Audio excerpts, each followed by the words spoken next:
नमस्कार दोस्तों। उम्मीद है कि आप लोग इस संकट भरे समय में ठीक हैं, सुरक्षित हैं।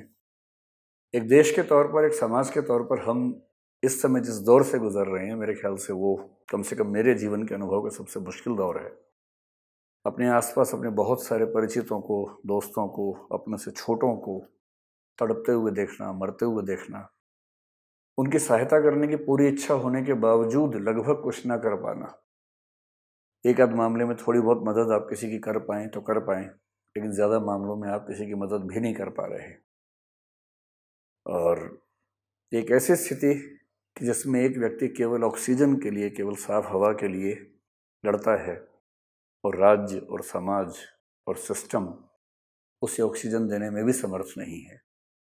हम शायद अपने इतिहास के सबसे बुरे दौरों में से एक दौर से गुजर रहे हैं। पिछले कई दिनों से इच्छा थी कि रिजर्वेशन सीरीज का अगला वीडियो बनाऊं, लेकिन इन सब स्थितियों में ऐसा मन ही नहीं हुआ कि उस पर काम करूं। मैं डॉक्टर नहीं हूं, मैं साइंस का बहुत गहरा अध्ययन करने वाला, उसमें रिसर्च करने वाला व्यक्ति नहीं हूं। लेकिन इसके बावजूद पिछले कुछ दिनों में मुझे ऐसा लगने लगा कि इस कोविड के समय जितनी भ्रांतियां हैं, जितनी नकारात्मकताएं हैं, जितने संदेह हैं, डाउट्स हैं, कन्फ्यूजन्स हैं, रूमर्स हैं, उनके लिए एक जिम्मेदार नागरिक के तौर पर जो कुछ मैं कर सकूं थोड़ा सा मैं भी करूं। इस बीच में आज एक खबर पढ़ी कि व्हाट्सएप विश्वविद्यालय का छात्र मैं भी हूं, मेरे पास भी बहुत सारे मैसेज आते ही रहते हैं। दुनिया भर की अजीबोगरीब किस्म की बातें उसमें आती रहती हैं। उसमें कल मैंने पढ़ा था कि नाक के अंदर नींबू का रस डालने से कोरोना मर जाता है, और आज न्यूज़ में देखा कि एक आदमी ने यही किया और वो आदमी ही मर गया। जो हमारे आसपास माहौल है इस समय, उस माहौल में एक तो बीमारी इतनी ज़्यादा, वायरस का कहर इतना ज़्यादा, और उससे ज़्यादा उस वायरस और उस माहौल को लेके हमारी जो अप्रोच है, जो नेगेटिविटी है, जो अंधविश्वास हैं, जो अफवाहें हैं, वो उसको और बढ़ाती हैं। इसलिए मैंने तय किया कि जो थोड़ा बहुत मैं इस माहौल में कर सकता हूँ वो ये कर सकता हूँ कि जो गलत फहमियाँ हैं वो दूर करने की कोशिश करूँ। और इसलिए 2-3-4 वीडियोस की एक छोटी सी सीरीज़ बनाने की कोशिश कर रहा हूँ। आज पहला वीडियो है क्योंकि मेरे आसपास अधिकांश लोग, मेरे बड़े, मेरे परिवार के लोग, आजकल जब भी जिससे बात करता हूँ उनका एक ही प्रश्न होता है कि ये झंझट कब खत्म होगा, ये संकट कब खत्म होगा। तो मैं चाह रहा हूँ कि जो साइंटिफिक एविडेंसेस इस समय मौजूद हैं, जो प्रामाणिक अध्ययन इस समय मौजूद हैं, उनके बेस पर कुछ चीज़ें ऐसी बता सकूँ, समझा सकूँ, जिसको लेकर कम से कम गलत फहमियाँ ना हो, हमें पता हो कि हम किस स्थिति में हैं और इस स्थिति से हम कैसे कैसे बाहर निकलने के आसपास जा सकते हैं। तो आज हम जिस पर बात कर रहे हैं वो ये है कि कोरोना का संकट कब खत्म होगा, कोरोना कब खत्म होगा, और जो हमारी अप्रोच इसमें रहेगी। WHO की वेबसाइट को मैं बेसिकली फॉलो करता हूँ इस पूरे मसले पे समझने के लिए, और ये डायग्राम मैंने WHO से ही लिया है। WHO ने बड़ी अच्छी बात कही कि ये जितनी पैंडमिक है, पैंडमिक आप जानते हैं जो एक वैश्विक महामारी होती है उसको हम पैंडमिक कहते हैं, जितनी बड़ी ये पैंडमिक है उतनी ही बड़ी या उससे बड़ी इन्फोडेमिक है। ये एक बड़ा इंटरेस्टिंग शब्द है, इन्फोडेमिक। पैंडमिक तो पता है कि एक ऐसा रोग है जो दुनिया भर में फैल गया है, जो कंटेजियस है, छुआछूत यानी छूत की बीमारी है, फैलती है एक दूसरे से, छूने से या हवा से जैसे भी फैलती है, और बहुत तेजी से दुनिया को अपनी गिरफ्त में ले चुकी है, उसको पैंडमिक कहते हैं। ये इन्फोडेमिक भी है, सूचनाओं की गलती से, गलत सूचनाएं फैलने से जो दिक्कतें होती हैं। आज ही मैंने एक खबर पढ़ी कि एक बूढ़े कपल ने, एक पुरुष और उसकी पत्नी ने सुसाइड कर लिया क्योंकि उनको डर था कि उनको जो कोरोना हुआ है कहीं वो उनकी वजह से उनके घर में किसी और का ना हो जाए। कई ऐसी खबरें पढ़ चुके कि किसी हॉस्पिटल में किसी व्यक्ति ने 6ठी मंजिल से कूद के जान दे दी जैसे उसको कोविड पॉजिटिव होने का पता लगा। अभी 5 दिन पहले 25-30 साल की उम्र की एक लड़की की मृत्यु हो गई जैसे उसको ये पता लगा कि वो कोविड पॉजिटिव है। उसको हार्ट अटैक आ गया, वो इमोशनल बैलेंस नहीं कर पाई और वो इस बात को बर्दाश्त ही नहीं कर पाई कि उसको कोविड है, और इतना खौफ उसके मन में सबने बैठा दिया था कि कोविड की खबर आते ही वो संभाल ही नहीं पाई खुद को। इन्फोडेमिक का मतलब होता है गलत सूचनाओं के फैलने से, गलत सूचनाओं की महामारी इन्फोडेमिक है। और आपकी और मेरी जिम्मेदारी ये बनती है कि हम इसको रोकें, पेंडेमिक को भी रोकें, इन्फोडेमिक को भी रोकें। कैसे रोकें? बड़ा अच्छा डायग्राम है। मान लीजिए कि एक व्यक्ति ने 3 व्यक्तियों को गलत सूचना भेजी, व्हाट्सएप ग्रुप पे भेज दी, कहीं और भेज दी। अब अधिकांश लोग क्या करते हैं कि उन सूचनाओं को बिना टेस्ट किए सीधे आगे बढ़ा देते हैं, कई ग्रुप्स में फॉरवर्ड कर देते हैं। लेकिन एक व्यक्ति समझदार था, उसने क्या किया, उसने आगे फॉरवर्ड नहीं किया और उसने ये सोचा कि ये फॉरवर्ड करने लायक बात नहीं क्योंकि प्रामाणिक नहीं है, तो उसने फॉरवर्ड नहीं किया। 2 ने कर दिया तो बात आगे बढ़ गई। इसने जिन 2-3 को किया उनमें से एक ने ये सोचा कि ना भाई, ये जो खबर है ये पुष्ट नहीं है, ऑथेंटिक नहीं है, और जब तक मैं इसकी ऑथेंटिसिटी चेक नहीं कर लूंगा तब तक मैं इस खबर को आगे क्यों भेजूं, क्यों मैं किसी को दुखी करूं, क्यों मैं किसी को तनाव दूं। कई बार दंगे हो जाते हैं किसी विदेश के वीडियो को बेस बनाकर। भारत में कुछ साल पहले एक दंगा हुआ, उसमें एक वीडियो बेस बना कि जिस वीडियो से लोग भड़क गए और बाद में पता लगा कि वो वीडियो भारत का था ही नहीं, किसी और देश का वीडियो था। तो जब तक हमें प्रामाणिक सूचना ना मिल जाए कि कंफर्म न्यूज ना हो, तब तक किसी को ना बताएं, किसी को क्यों दुखी करें, क्यों निराश करें। ऐसे इस व्यक्ति ने आगे बढ़ाने से रोक दिया क्योंकि ये समझ गया कि जब तक मैं इसको रीचेक नहीं कर लूंगा, वेरीफाई नहीं कर लूंगा, मैं इसको आगे फॉरवर्ड नहीं करूंगा। रोज मैसेज आते होंगे कि इस नंबर पे ऑक्सीजन मिल रही है, इस नंबर पे बेड मिल रहा है, इस नंबर पे प्लाज्मा मिल रहा है। वो नंबर एग्जिस्ट ही नहीं करते हैं। उस नंबर पे 100 लोग फोन करते हैं, फोन ही नहीं उठता एक बार भी। क्यों गलत फहमियां बढ़ाने में भूमिका हम बढ़ाएं, इसलिए कोशिश करनी है कि ऐसा ना करें। इसी तरह से पेंडेमिक बढ़ती है। एक व्यक्ति ने 3 को कोरोना वायरस दिया, कोविड वाला। उन 3 में से एक ने कम से कम होम आइसोलेशन कर लिया और उसने आगे किसी को नहीं दिया। और इन 2 लोगों ने बिना समझदारी का परिचय दिए, लापरवाही करते हुए घूमते रहे और कुछ और लोगों को बीमार कर दिया। जो लापरवाह लोग हैं वो बीमारी को फैलाते जा रहे हैं। जो समझदार लोग हैं, इस एक व्यक्ति की समझदारी से इतने सारे केसेस जो हो सकते थे कोविड के, कोरोना के, वो होने से बच गए। इसलिए यदि हम में से किसी को कोविड हो भी जाता है तो कोशिश करनी है कि कम से कम हम उस चेन को वहीं ब्रेक कर दें, हम उस चेन को आगे बढ़ाने के लिए जिम्मेदार साबित ना हो। इतनी कोशिश तो हम सबको करनी ही चाहिए। जब कोविड आया था तो ये आज की बात नहीं है, महामारियों का इतिहास कभी आप पढ़ेंगे तो आप पाएंगे कि हर महामारी में लगभग वही होता है। अफवाहें, अंधविश्वास, पहली वेव, सेकंड वेव, आमतौर पर थर्ड वेव भी आती है। ऐसा नहीं कि सेकंड वेव इसी बार खराब है। आज से 100 साल पहले 1918 से 1920 में जो भारत में सबसे बड़ी महामारी हुई, उसको स्पेनिश फ्लू नाम दिया गया, बॉम्बे फ्लू भारत में कहा गया उसको।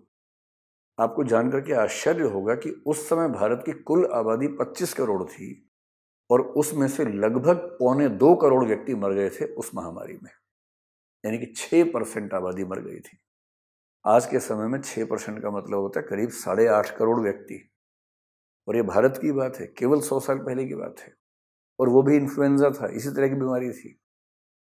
और हुआ क्या था, बीमारी आई, लोगों ने उसको हल्के में लिया कि तो ऐसे ही है, झूठ बोल रहे हैं, बहुत लोग मर गए, शांत हुई बीमारी। उसके बाद लोग फिर उछल कूद मचाने लगे जैसे इस बार हुआ।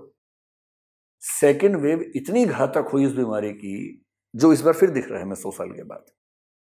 और उस सेकेंड वेव में कितने लोग चपेट में आ गए।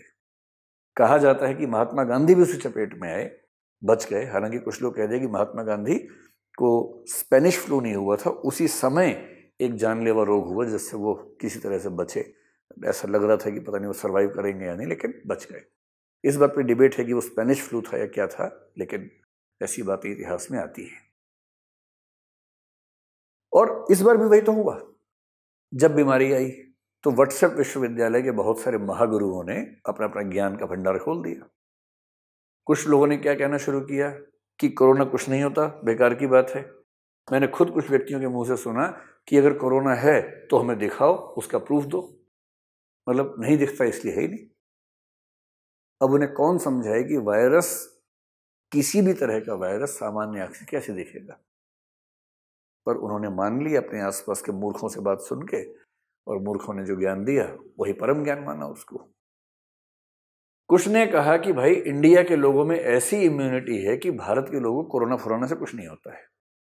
इतना मिट्टी धूल में भारत के लोग खेलते हैं, इतनी बीमारियां झेल चुके हैं, क्या कोरोना करेगा। ये सब बातें तभी तक अच्छी लगती हैं जब तक आप स्वस्थ हों। आज से 1 महीने पहले हम स्वस्थ थे, पहली लहर से ज्यादा कुछ नहीं बिगड़ा। डॉक्टर्स तक को ऐसा लगने लगा था कि भारत में पता नहीं इसका असर ज़्यादा क्यों नहीं होगा। हो सकता है कि भारत की इम्यूनिटी ज़्यादा हो, या हो सकता है कुछ और बात है। स्टडी कर रहे हैं, कोई निष्कर्ष तो निकल नहीं पा रहा उस बात का, पर हमने मान लिया। पिछले साल मुझे ध्यान है एक अफवाह चली थी कि गर्मियों में ये वायरस खत्म हो जाएगा, क्योंकि गर्मी झेल नहीं पाता है और भारत में गर्मी इतनी ज़्यादा होती है कि वायरस कहाँ जिंदा रहेगा। और वायरस ने गर्मियों के अंत में ही प्रकोप दिखाना शुरू किया। इस बार तो गर्मियों में जो हाल किया है भारत का, ये भी अफवाह साबित हुई। फिर ये हुआ कि स्टीम लेने से वायरस मर जाएगा, प्याज खाने से वायरस मर जाएगा, गरारे करने से वायरस मर जाएगा। इन चीज़ों का फायदा होता होगा, शायद थोड़ा बहुत होता होगा, लेकिन जो चीज़ें केवल इम्यूनिटी को बढ़ा सकती हैं उनको वायरस का इलाज मान लेना, इस ज़रूरत से ज़्यादा आत्मविश्वास वाली बात है, ओवर कॉन्फिडेंस वाली बात है।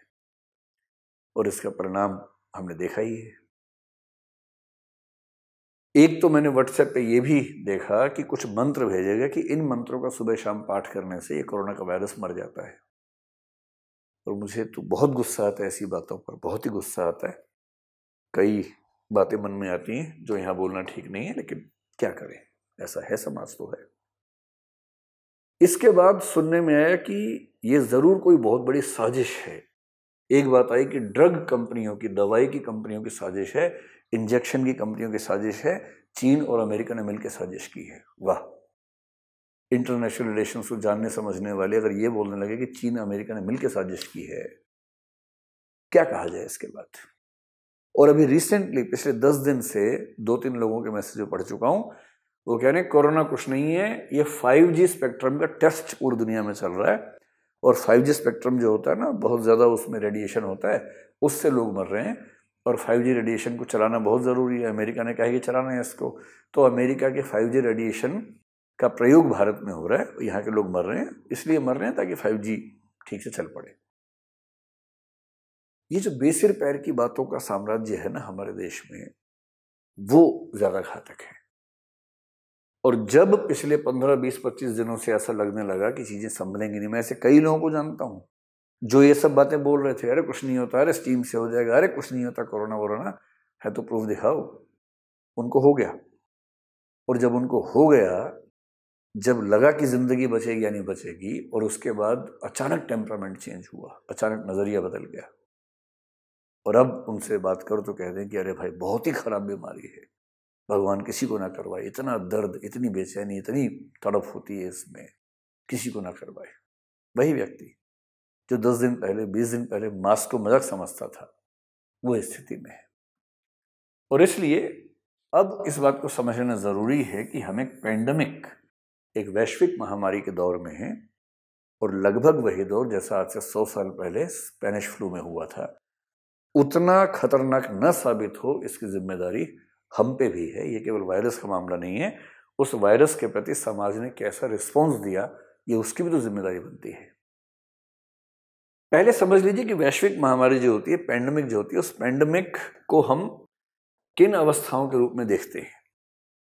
जब कोई पैंडेमिक शुरू होती है उसको बोलते हैं आउटब्रेक।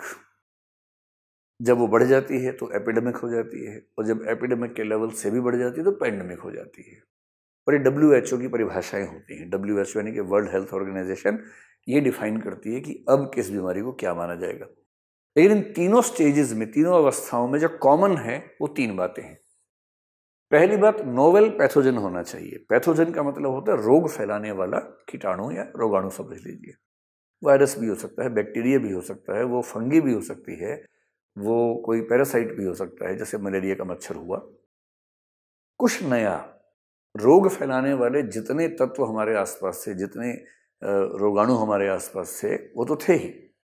कोई नया रोगाणु अचानक आ गया दुनिया में, और वो कंटेजियस है, बीमारी फैलती है दूसरे लोगों में, और उस बीमारी के फैलने की स्पीड बहुत तेज है। अगर ये 3 कंडीशंस पूरी हों, और ये तीनों कंडीशंस पूरी हो रही हैं एक छोटे से इलाके में, एक छोटा सा इलाका जैसे वुहान, चीन का एक शहर है वुहान, जहां से कोविड-19 की शुरुआत हुई। अब वुहान में जब हुआ तो इसको पैंडेमिक नहीं कहा गया, एपिडेमिक नहीं कहा गया, इसको आउटब्रेक कहा गया, कि अचानक बीमारी का विस्फोट हुआ है। अगर वो विस्फोट वहीं मैनेज हो जाए, बात खत्म हो जाए तो बात खत्म हो जाती है। लेकिन अगर वो खत्म ना हो और बढ़ते बढ़ते किसी एक राज्य या पूरे किसी एक देश को चपेट में ले ले, कम से कम एक राज्य को चपेट में ले ले या 2-3 राज्यों को चपेट में ले ले, तो कहते हैं कि अब वो एपिडेमिक है, महामारी है। और एपिडेमिक का मतलब क्या हुआ? जैसे एग्जाम्पल के तौर पर देखना हो तो भारत में 1974 में स्मॉल पॉक्स अचानक एक बार फैल गया था, पर भारत में ही फैला था, दुनिया भर में नहीं फैला था। तो हमने कहा कि एपिडेमिक है। 1994 में सूरत के आसपास के इलाके में प्लेग फैल गया था, तो उसको एपिडेमिक कहा गया क्योंकि वो एक ठीक ठाक इलाके में फैल गया, 2-3 राज्यों तक फैल गया था। अगर वो केवल एक शहर तक रहता तो आउटब्रेक कहते, क्योंकि वो 1 राज्य 2 राज्यों तक फैल गया तो हमने उसको कहा कि वो एपिडेमिक है। और जब एपिडेमिक भी कंट्रोल ना हो, और ग्लोबलाइजेशन के दौर में ना आजकल बड़ा रोचक है, ग्लोबलाइजेशन की दुनिया में हर चीज़ ग्लोबल है तो बीमारियां भी ग्लोबल है। और इसलिए जब कोई बीमारी फैलती है तो ये संभव नहीं हो पाता कि उस बीमारी को उसी देश या उसी राज्य तक सीमित रखा जाए। वुहान से जहां जहां फ्लाइट जाती थी, जैसे इटली, सबसे पहले इटली चपेट में आ गया। और इटली चपेट में इसलिए भी आ गया कि विकसित देश था और विकसित देशों में बूढ़े लोगों की जनसंख्या ज़्यादा होती है। इसलिए इटली के उन शहरों में जहां वुहान से सीधी फ्लाइट जा रही थी, सैकड़ों हजारों की संख्या में लोग मरने शुरू हुए। और तब जाके समझ में आया कि ये बीमारी कितनी खतरनाक है। और ये सब दृश्य देखने के बाद जब 2-3 देशों में इसके लक्षण दिखने लगे खतरनाक तरीके से, तब WHO ने 11 मार्च 2020 को अनाउंस किया कि कोविड-19, इसका नाम रखा गया कोविड-19, corona virus disease 19। Corona virus को नई चीज़ नहीं है, कोरोना वायरस पुरानी चीज़ है। पहले के ऐसे वायरसेस हैं जिनमें वो आ चुका है। जैसे आपने सार्स का नाम सुना होगा, सीवियर एक्यूट रेस्पिरेटरी सिंड्रोम का नाम सुना होगा। उससे पहले मर्स का नाम सुना होगा, मिडिल ईस्ट का वायरस था। ये सब कोरोना वायरस थे। कोरोना वायरस में ही एक नया वेरिएंट समझ लीजिए आ गया है। और उस कोरोना वायरस को क्योंकि वो सार्स जैसा है तो उसका टेक्निकल नाम SARS-CoV-2 रखा गया, SARS-CoV-2। और उससे होने वाली बीमारी का नाम रखा गया कोविड-19। और कोविड-19 को 11 मार्च 2020 को पैंडेमिक डिक्लेयर किया गया कि अब वो वैश्विक महामारी है। ऐसे ही 2009 में इससे पहले एक महामारी आई थी, उसको स्वाइन फ्लू कहते थे, H1N1 वायरस था उसका, वो एक पैंडेमिक थी। WHO ने 2009 में इसको पैंडेमिक के तौर पे अनाउंस किया था। अब जबकि कोरोना एक महामारी बन चुका है, कोविड एक महामारी बन चुकी है, इस कोविड महामारी को खत्म कैसे करेंगे? तो सबसे पहले समझें कि इसके खत्म होने का एग्जैक्टली मतलब क्या है, कि महामारी पर नियंत्रण कैसे होता है, उस नियंत्रण की अवस्थाएं क्या क्या होती हैं। ये इतना आसान नहीं होता जितना हम कई बार हंसी मजाक में सोच लेते हैं। किसी महामारी पर नियंत्रण की कुछ अवस्थाएं होती हैं। सबसे पहली अवस्था क्या है? कंट्रोल। हम उसे कंट्रोल कर लें। अभी की स्थिति क्या है? वो अनकंट्रोल्ड है। अभी की स्थिति क्या है कि हमारे पास हॉस्पिटल के बेड्स एक शहर में मान लीजिए 1000 हैं और बीमार व्यक्ति जिनको बेड चाहिए उनकी संख्या 10,000 हो गई है। ये अनकंट्रोल्ड है, ये विस्फोट की स्थिति है। कंट्रोल का मतलब है कि बीमारी है, पर इतनी है जितना कंट्रोल करना हमारे मेडिकल इंफ्रास्ट्रक्चर के लिए बहुत मुश्किल नहीं है। तो जब तक ये कर्व ऐसे बढ़ती रहती है तो इसका मतलब विस्फोट हो रहा है। जब कर्व फ्लैट होने लगती है, जैसे आज पता चला है 11-12 राज्यों में कर्व फ्लैट होने शुरू हो गई है, इसका मतलब है कि जितने केसेस आ रहे थे अब लगभग उतने ही केसेस लगातार आ रहे हैं। कुछ दिन फ्लैट रहने के बाद हो सकता है कि कर्व नीचे की ओर जानी शुरू हो जाए। तो कंट्रोल का मतलब है कि बीमारी के बढ़ने की दर को हमने कंट्रोल कर लिया और धीरे धीरे अब उस बीमारी के बढ़ने की दर को कम करने की तरफ, यानी कर्व जो है, जो कर्व ऐसे जा रही है धीरे धीरे वो फ्लैट होगी और फिर धीरे धीरे नीचे आनी शुरू होगी। इसको बोलते हैं कंट्रोल होने की अवस्था। कंट्रोल का एक एग्जाम्पल है जैसे टीबी। टीबी एक ऐसी बीमारी है हमारी दुनिया में जो कंट्रोल में है, और इसका मतलब ये हुआ कि वो अभी खत्म नहीं हुई है, लेकिन भारत में हम कहें तो वो कंट्रोल में इस सेंस में है कि आपको टीबी का ऐसा विस्फोट नजर नहीं आएगा कि अचानक टीबी से हड़कंप मच गया, पूरे देश के हॉस्पिटल्स भर गए, लोगों को जगह नहीं मिल रही है, ऐसा सुनने में नहीं आएगा। तो वो कंट्रोल है। जब कंट्रोल थोड़ा आगे बढ़ता है तो हम बोलते हैं कि अब वो बीमारी एंडेमिक स्थिति में आ गई है। एपिडेमिक सुना आपने, पैंडेमिक सुना, वैश्विक महामारी। पैंडेमिक के बाद एक स्थिति आ सकती है एंडेमिक। एंडेमिक का मतलब क्या होता है?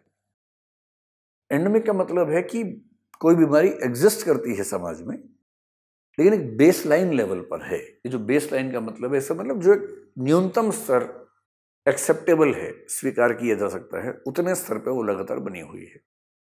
और वो ऐसा स्तर है कि जिससे आपको चिंता करने की जरूरत नहीं है, क्योंकि आपका मेडिकल इंफ्रास्ट्रक्चर उससे मैनेज करने के लिए बहुत इजीली कंफर्टेबल है, बहुत आराम से मैनेज कर सकता है। इस अवस्था को एंडेमिक बोलते हैं। दिल्ली में अब तो अप्रैल चल रहा है इस समय, आज से ठीक 1 महीने पहले लगभग, उससे भी थोड़ा कम समय हुआ, 7 मार्च को दिल्ली के स्वास्थ्य मंत्री सत्येंद्र जैन ने ये एक स्टेटमेंट दी कि अब दिल्ली में कोविड-19 एंडेमिक की अवस्था में आ चुका है। उन्हें बहुत आइडिया नहीं रहा होगा कि उसके बाद क्या विस्फोट होने वाला है, किसी को भी आइडिया नहीं था शायद। हालांकि आइडिया नहीं था ये कह के हम बच नहीं सकते हैं, आज तो नहीं, पर मैं एक वीडियो इस पर बनाऊंगा कि जो सेकंड वेव आई है, इस सेकंड वेव में हमारी जिम्मेदारी क्या है उसके आने में, सरकार की क्या जिम्मेदारी है, हमारी क्या जिम्मेदारी है, मेडिकल फ्रेटर्निटी की क्या कोई जिम्मेदारी बनती है, उसको भी समझने की जरूरत है। हम केवल ये कह के बच नहीं सकते कि बाई चांस हो गया, हमें क्या पता था कि ऐसा हो जाएगा, ऐसा नहीं कह सकते। उसके कुछ ठोस तथ्यात्मक कारण हैं जिन पर बात समझनी होगी। एंडेमिक का मतलब मैंने आपको बताया कि बहुत कम लेवल पर बीमारी का आ जाना, जहां बहुत चिंता की बात ना रह जाए। जैसे इस समय भारत में 14 बीमारियां एंडेमिक मानी जाती हैं, डेंगू जैसे है। साल में एक बार गर्मियों के समय, थोड़ा जब गर्मी बरसात का समय, उस समय अचानक डेंगू फैल जाता है, पर कंट्रोल में रहता है, महामारी नहीं बन जाती डेंगू। लेप्रोसी है, कुष्ठ रोग यानी कि रेबीज है, चिकनगुनिया है, ये सब बीमारियां एंडेमिक के लेवल पर हैं। हर साल आती हैं, परेशान करती हैं, लेकिन कंट्रोल में है, बहुत बुरी स्थिति नहीं होती है। बस एंडेमिक में ये ध्यान रखना होता है कि बाहर के सोर्सेज से वो बीमारी आके अचानक फैल ना जाए, ये ध्यान रखना पड़ता है, क्योंकि हमने लोकली उसको मैनेज कर लिया है, पर बाहर से फिर से कुछ नया आ जाएगा, इसका ध्यान रखना जरूरी होता है। एंडेमिक के लेवल से आगे एक लेवल होता है जिसको बोलते हैं एलिमिनेशन। एलिमिनेशन का मतलब है खत्म कर देना बीमारी को, समाप्त कर देना, समाप्ति कह लीजिए। एलिमिनेशन का मतलब है जब बीमारी लगभग खत्म ही हो जाए। जैसे अगर मैं आपसे कहूं 7 मार्च से पहले दिल्ली में जो केसेस कोविड के दिख रहे थे हमें, वो आमतौर पर 100 से कम या बहुत वो 200 से कम दिखते थे। 90, 100, 150, 120, 180 इतने केस दिखते थे। और इतने केस संभालने के लिए दिल्ली का इंफ्रास्ट्रक्चर बहुत अच्छी स्थिति में था। उसके बाद तो ये भी हुआ था कि कोविड हॉस्पिटल्स को कह दिया था कि ठीक है, अब आप अपना अपना काम कर लीजिए, कोविड बेड्स की बहुत ज़रूरत नहीं है, हमारे पास जितने कोविड फैसिलिटी है उससे हमारा काम चल जाएगा। एलिमिनेशन में तो होता है कि ऑलमोस्ट जीरो हो जाता है, जीरो के आसपास केस अगर हो जाए। जैसे टीबी के लिए टारगेट जो WHO ने भारत को दिया हुआ है कि अगर भारत सरकार चाहे कि टीबी को एलिमिनेशन के स्टेटस में हम भारत में ले आए, तो टीबी होनी चाहिए 10 लाख लोगों में एक व्यक्ति को। जिस दिन 10 लाख व्यक्तियों में एक व्यक्ति को टीबी होती है, भारत की पूरी आबादी मान लीजिए, 1 करोड़ में 10 मान लीजिए, 140 करोड़ में 1400 मान लीजिए, यानी कि 137 करोड़ अगर मान लें आबादी भारत की, तो अगर 1370 लोगों को ही एक साल में टीबी हो रही है, तो इसका मतलब है कि भारत में जो टीबी है वो एलिमिनेशन के स्टेज में है। पर अभी तो टीबी लाखों में होती है, इस वो एलिमिनेशन में नहीं है, वो तो अभी एंडेमिक से भी थोड़े पीछे के स्टेज में चल रही है। ये जो है समाप्ति, एलिमिनेशन, इसका मतलब है कि किसी देश में, ध्यान रखना है, ये देश की बात चल रही है, किसी देश में जीरो या लगभग जीरो जब हो जाए कोई बीमारी, उसको बोलते हैं कि एलिमिनेटेड है।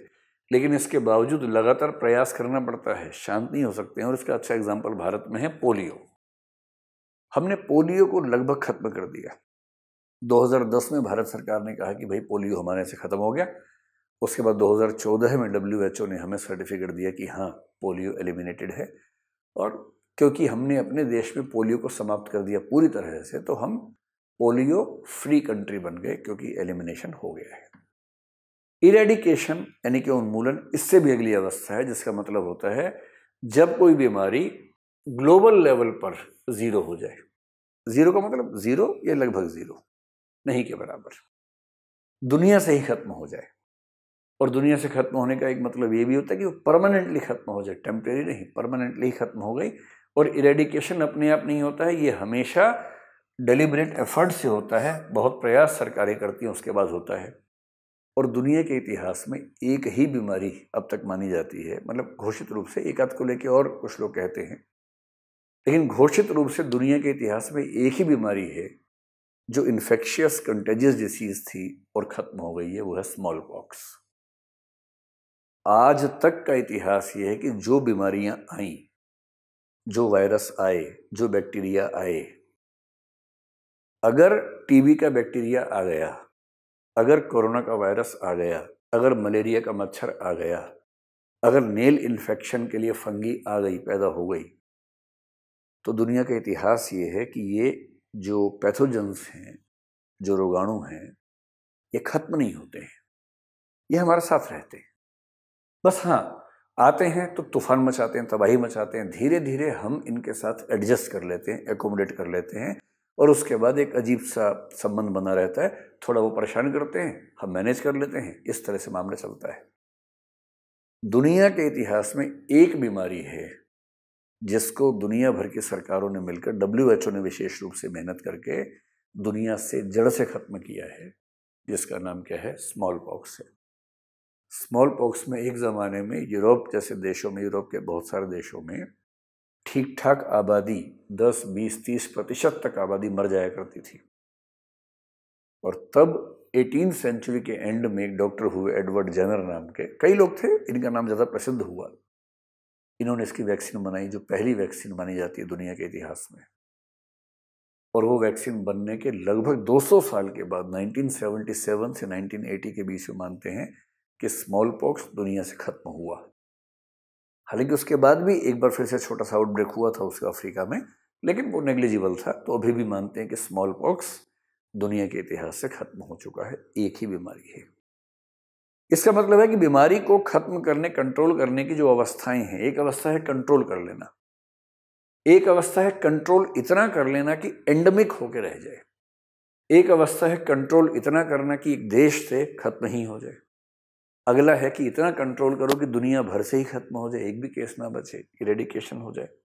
तो अगला सवाल यह है कि कोविड-19 को जो हम कहते हैं कि खत्म कब होगा कोरोना, तो कोविड-19 के खत्म होने का मतलब क्या है? हम किस सेंस में कोविड-19 से खत्म होने की बात कर रहे हैं?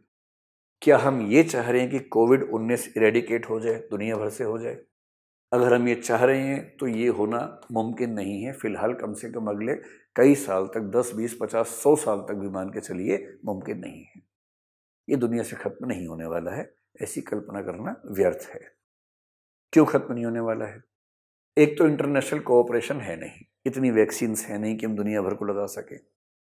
गरीब देशों को वैक्सीन लगाने के लिए कोई तैयार नहीं है। WHO के माध्यम से एक प्रोग्राम चल रहा है, लेकिन वो प्रोग्राम पता नहीं कब जाके पूरा होगा। फिर ये वैक्सीन कितने साल तक इम्यूनिटी दे पाएगी, ये भरोसा भी इस बात का नहीं है। तो अभी फिलहाल अगले कई दशकों तक ये मान के चलना कि कोविड-19 इरेडिकेट हो जाएगा, ये कल्पना है, हसीन सपना है, इससे बचना चाहिए। जैसे मैंने आपसे पहले कहा था कि स्मॉल पॉक्स अकेली बीमारी है जो दुनिया में आज तक इरेडिकेट हुई है। 1798 में पहला टीका आया था। मैं एक वीडियो बनाऊंगा बहुत जल्दी, 2 या 3 दिनों में, जिसमें यह समझाऊंगा कि वैक्सीन क्यों ज़रूरी है, वैक्सीन से क्या होता है, और जो वैक्सीन हमारे सामने दुनिया भर में है, फाइजर का वैक्सीन है, मॉडर्ना का वैक्सीन है, या कोवैक्सीन है, कोविशील्ड है, स्पुतनिक है, इन सब में क्या अंतर है, कौन सा वैक्सीन बेहतर है, और वैक्सीन क्यों ले ही लेना चाहिए। तो वैक्सीन की पूरी जो साइंटिफिक अंडरस्टैंडिंग है और सबकी तुलनाएं हैं वो समझेंगे। अभी सिर्फ ये समझ लीजिए कि 1798 के आसपास एडवर्ड जेनर ने जब पहला वैक्सीन बनाया तो गाय को जो स्मॉल पॉक्स होता था ना, उसको काउ पॉक्स कहते हैं, उससे वैक्सीन बनाया। उस वैक्सीन से इतनी जानें बची, लोग कहते हैं कि इस एक व्यक्ति ने इतिहास में जितने जीवन बचाए हैं उतने जीवन किसी और ने नहीं बचाए। ध्यान रखना है कि दुनिया में आज भी जितनी मौतें होती हैं उनमें से 1/3 मौतें इन्फेक्शियस कंटेजियस डिसीजेस से होती हैं, फैलने वाले रोगों से होती हैं।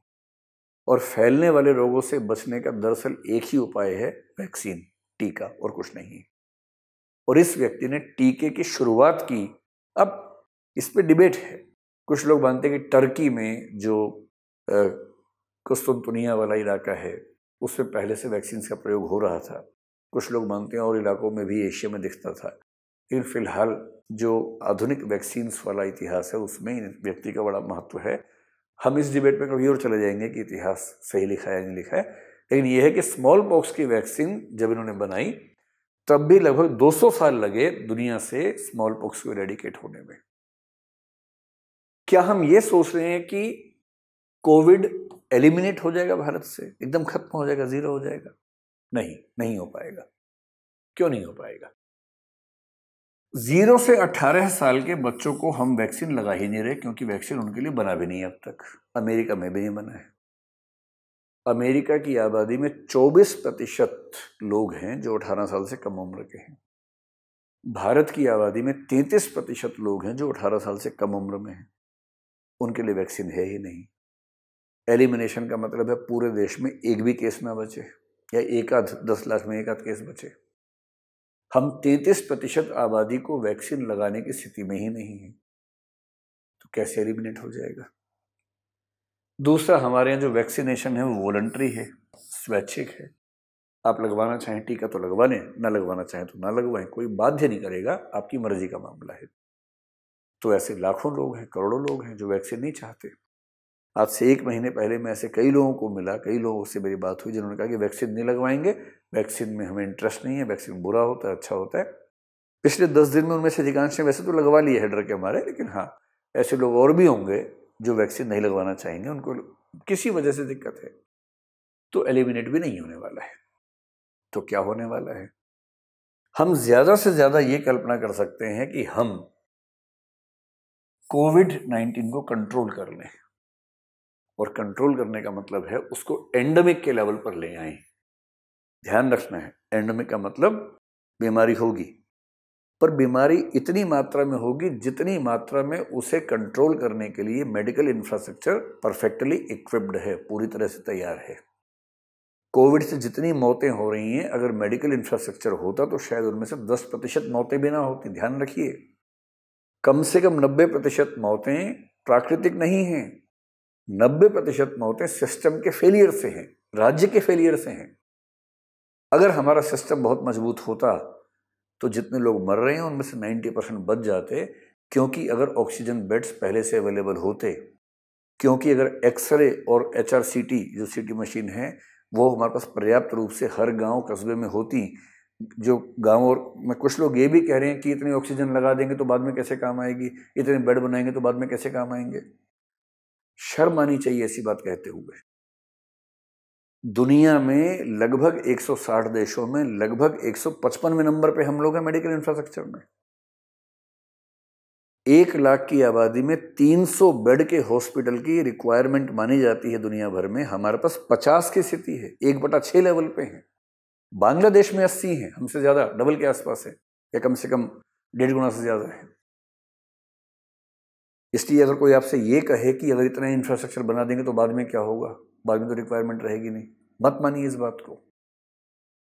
ऑक्सीजन की उपलब्धता केवल बड़े शहरों में क्यों होनी चाहिए? छोटे शहरों में, तहसीलों में क्यों नहीं होनी चाहिए? हर जिले की हर तहसील के अस्पताल में कम से कम 4-5 ऑक्सीजन बेड्स क्यों नहीं होने चाहिए? क्या वहां के लोग हमेशा मरते रहें या बड़े शहरों में जाकर इलाज करवाएं? ये मेडिकल इंफ्रास्ट्रक्चर का फेलियर है। और अगर दिल्ली में आज के समय में भी अगर दिन भर में 200 केस हो रहे होते, शायद ही कोई मरता। बीच में ऐसे दिन आए थे जिस दिन पूरे पूरे राज्यों में, कई कई राज्यों में एक भी मौत नहीं हुई, क्योंकि जितने लोग बीमार हुए, हॉस्पिटल से, डॉक्टर से ऑक्सीजन की सप्लाई थी, लोग बच गए। ये बीमारी बहुत खतरनाक नहीं है, ये सामान्य सी बीमारी है। बस उस सामान्य सी बीमारी से निपटने के लिए तुरंत जो सपोर्ट सिस्टम चाहिए वो सपोर्ट सिस्टम फेल हो जाता है, इसलिए लोग मर जाते हैं। तो एंडेमिक बनाने का मतलब है कि इतने ही लोग बीमार हों जितने लोगों को बचाने के लिए पूरा सिस्टम आराम से उपलब्ध हो। गरीब हो, अमीर हो, किसी भी उम्र का व्यक्ति हो, उसके लिए पर्याप्त सिस्टम हो, और इतनी कम मौतें हों, अगर मौत हो भी इतनी कम हो, उन्हीं व्यक्तियों की हो जिनको कोमॉर्बिडिटीज हैं।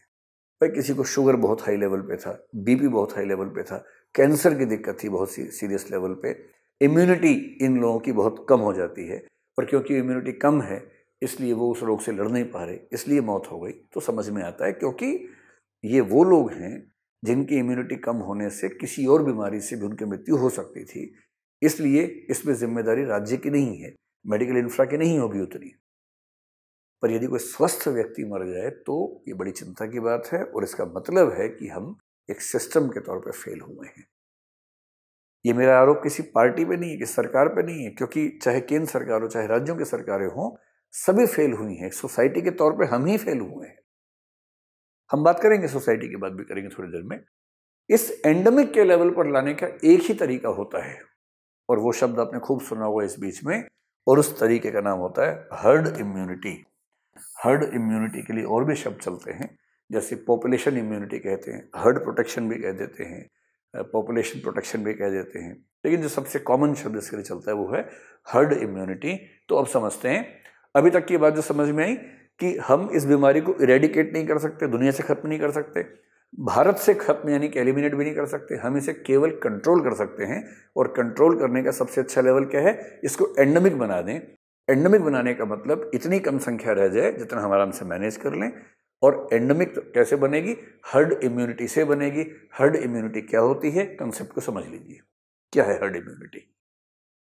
देखिए, हर्ड इम्यूनिटी एक बड़ा प्यारा कंसेप्ट है जो आमतौर पे 1930 के आसपास पहली बार समझ में आया मेडिकल साइंस को। मीजल्स जो होता है, खसरा, उसमें देखा गया कि एक इलाके में जब मीजल्स बहुत फैला, कुछ दिनों के बाद मीजल्स होना बंद ही हो गया। और तब डॉक्टर्स ने समझने का प्रयास किया कि इसका मतलब कुछ ऐसा फिनोमिना काम करता है जो फिनोमिना अब तक हमने समझा नहीं। और 1930s के आसपास से हर्ड इम्यूनिटी का कंसेप्ट प्रचलन में आने लगा। क्या होता है देखिए, मान लीजिए कि ये एक आबादी है, ठीक है, ये एक नया वायरस आ गया, कोरोना वायरस, शक्ल भी इसकी वैसी है। इसे कोरोना वायरस पता क्यों कहते हैं? ये जो इसके निकले हुए हैं, जो नोकें निकली हुई है ना, क्राउन जैसी हैं। अगर आप किसी देश का ताज देखेंगे, ताज में ऐसे ऐसे निकले होते हैं वो जो स्पाइक्स होती हैं, ताज में जैसी स्पाइक्स होती हैं, क्राउन में उस क्राउन की स्पाइक्स जैसी स्पाइक्स इसमें होती हैं, इसलिए इसका नाम पड़ गया कोरोना वायरस। तो मान लीजिए कोरोना वायरस आया यहाँ पर, ये पूरा समाज है, किसी को नहीं था इस समय तक। अब जब कोई नया वायरस आएगा तो हर व्यक्ति उसका टारगेट है, क्योंकि किसी को भी वो वायरस पहले से नहीं हुआ, इम्यूनिटी किसी के अंदर नहीं है। इम्यूनिटी का पूरा सिस्टम वैक्सीन वाले लेक्चर में समझेंगे। अभी सिर्फ समझिए कि जब कोई वायरस अटैक करता है तो हमारी बॉडी धीरे धीरे इम्यूनिटी बना लेती है, उसके लिए एंटीबॉडीज बनाती है, जिसको हम बोलते हैं कि इम्यूनिटी बन गई है। शुरू में किसी के भी अंदर इम्यूनिटी नहीं है, एंटीबॉडीज नहीं है। और सरल भाषा में, ये जो बाहर से आएगा रोग, इसको बोलते हैं एंटीजन। इस एंटीजन से टकराने के लिए हमारा इम्यून सिस्टम जो चीज बनाता है उसको बोलते हैं एंटीबॉडी। अगर एंटीबॉडी मेरे अंदर किसी बीमारी के लिए पहले से है तो जैसी वो बीमारी आएगी मेरी एंटीबॉडीज उससे लड़ेंगी, मुझे बचा लेंगी। अगर एंटीबॉडीज पहले से नहीं है तो मेरा शरीर उससे लड़ने का प्रयास तो करेगा, एंटीबॉडीज बनाएगा। अगर टाइम रहते बन गई तो बचा लेगा, किंतु अगर एंटीजन बहुत तेज निकला और एंटीबॉडीज के बनने से पहले उसने मेरा सिस्टम मल्टीपल ऑर्गन फेलियर कर दिया या कुछ जो वाइटल सिस्टम है उसको खत्म कर दिया, तो व्यक्ति की मौत हो जाएगी। इसलिए एंटीबॉडीज का होना होता है इम्यूनिटी का होना। अब जब नया वायरस आया तो इस पूरे समाज में एक भी व्यक्ति के अंदर इस वायरस की एंटीबॉडीज नहीं है, इसलिए इम्यूनिटी या प्रतिरोध क्षमता उसके अंदर बिल्कुल नहीं है। तो क्या होगा? इसको भी हो गया, इसको भी हुआ, इसको भी, इसको भी, इसको भी, सबको होता जा रहा है। केवल थोड़े से लोग बचेंगे, और वो कौन से लोग बचेंगे? जो घर के अंदर कैद हो गए, जो 2 मास्क लगा के बैठे हैं, जो सबसे 2 गज की दूरी से मिल रहे हैं, बात भी ठीक से नहीं कर रहे हैं, घूमते फिरते भी नहीं है इस समय, वो अपनी सुरक्षा को लेकर इतने चिंतित हैं कि जो जो सरकार ने निर्देश दिए उन सबको फॉलो कर रहे हैं, इसलिए वो बच गए। बाकी सबको होता जा रहा है।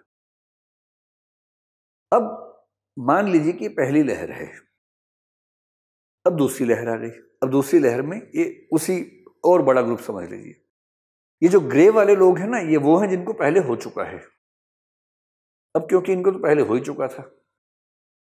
और लाल वाले वो लोग हैं जिनको इस बार हो गया। अब सेकंड वेव आई, फिर लाल वालों को हो गया है। ग्रे वालों को पहले हो चुका था, और जिसको पहले हो चुका है चांसेस है कि फिर से नहीं होता है, वो बच जाता है आमतौर पर, क्योंकि उसके अंदर एंटीबॉडीज बन चुकी होती हैं।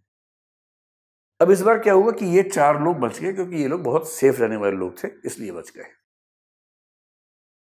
अब तीसरी बार क्या होगा?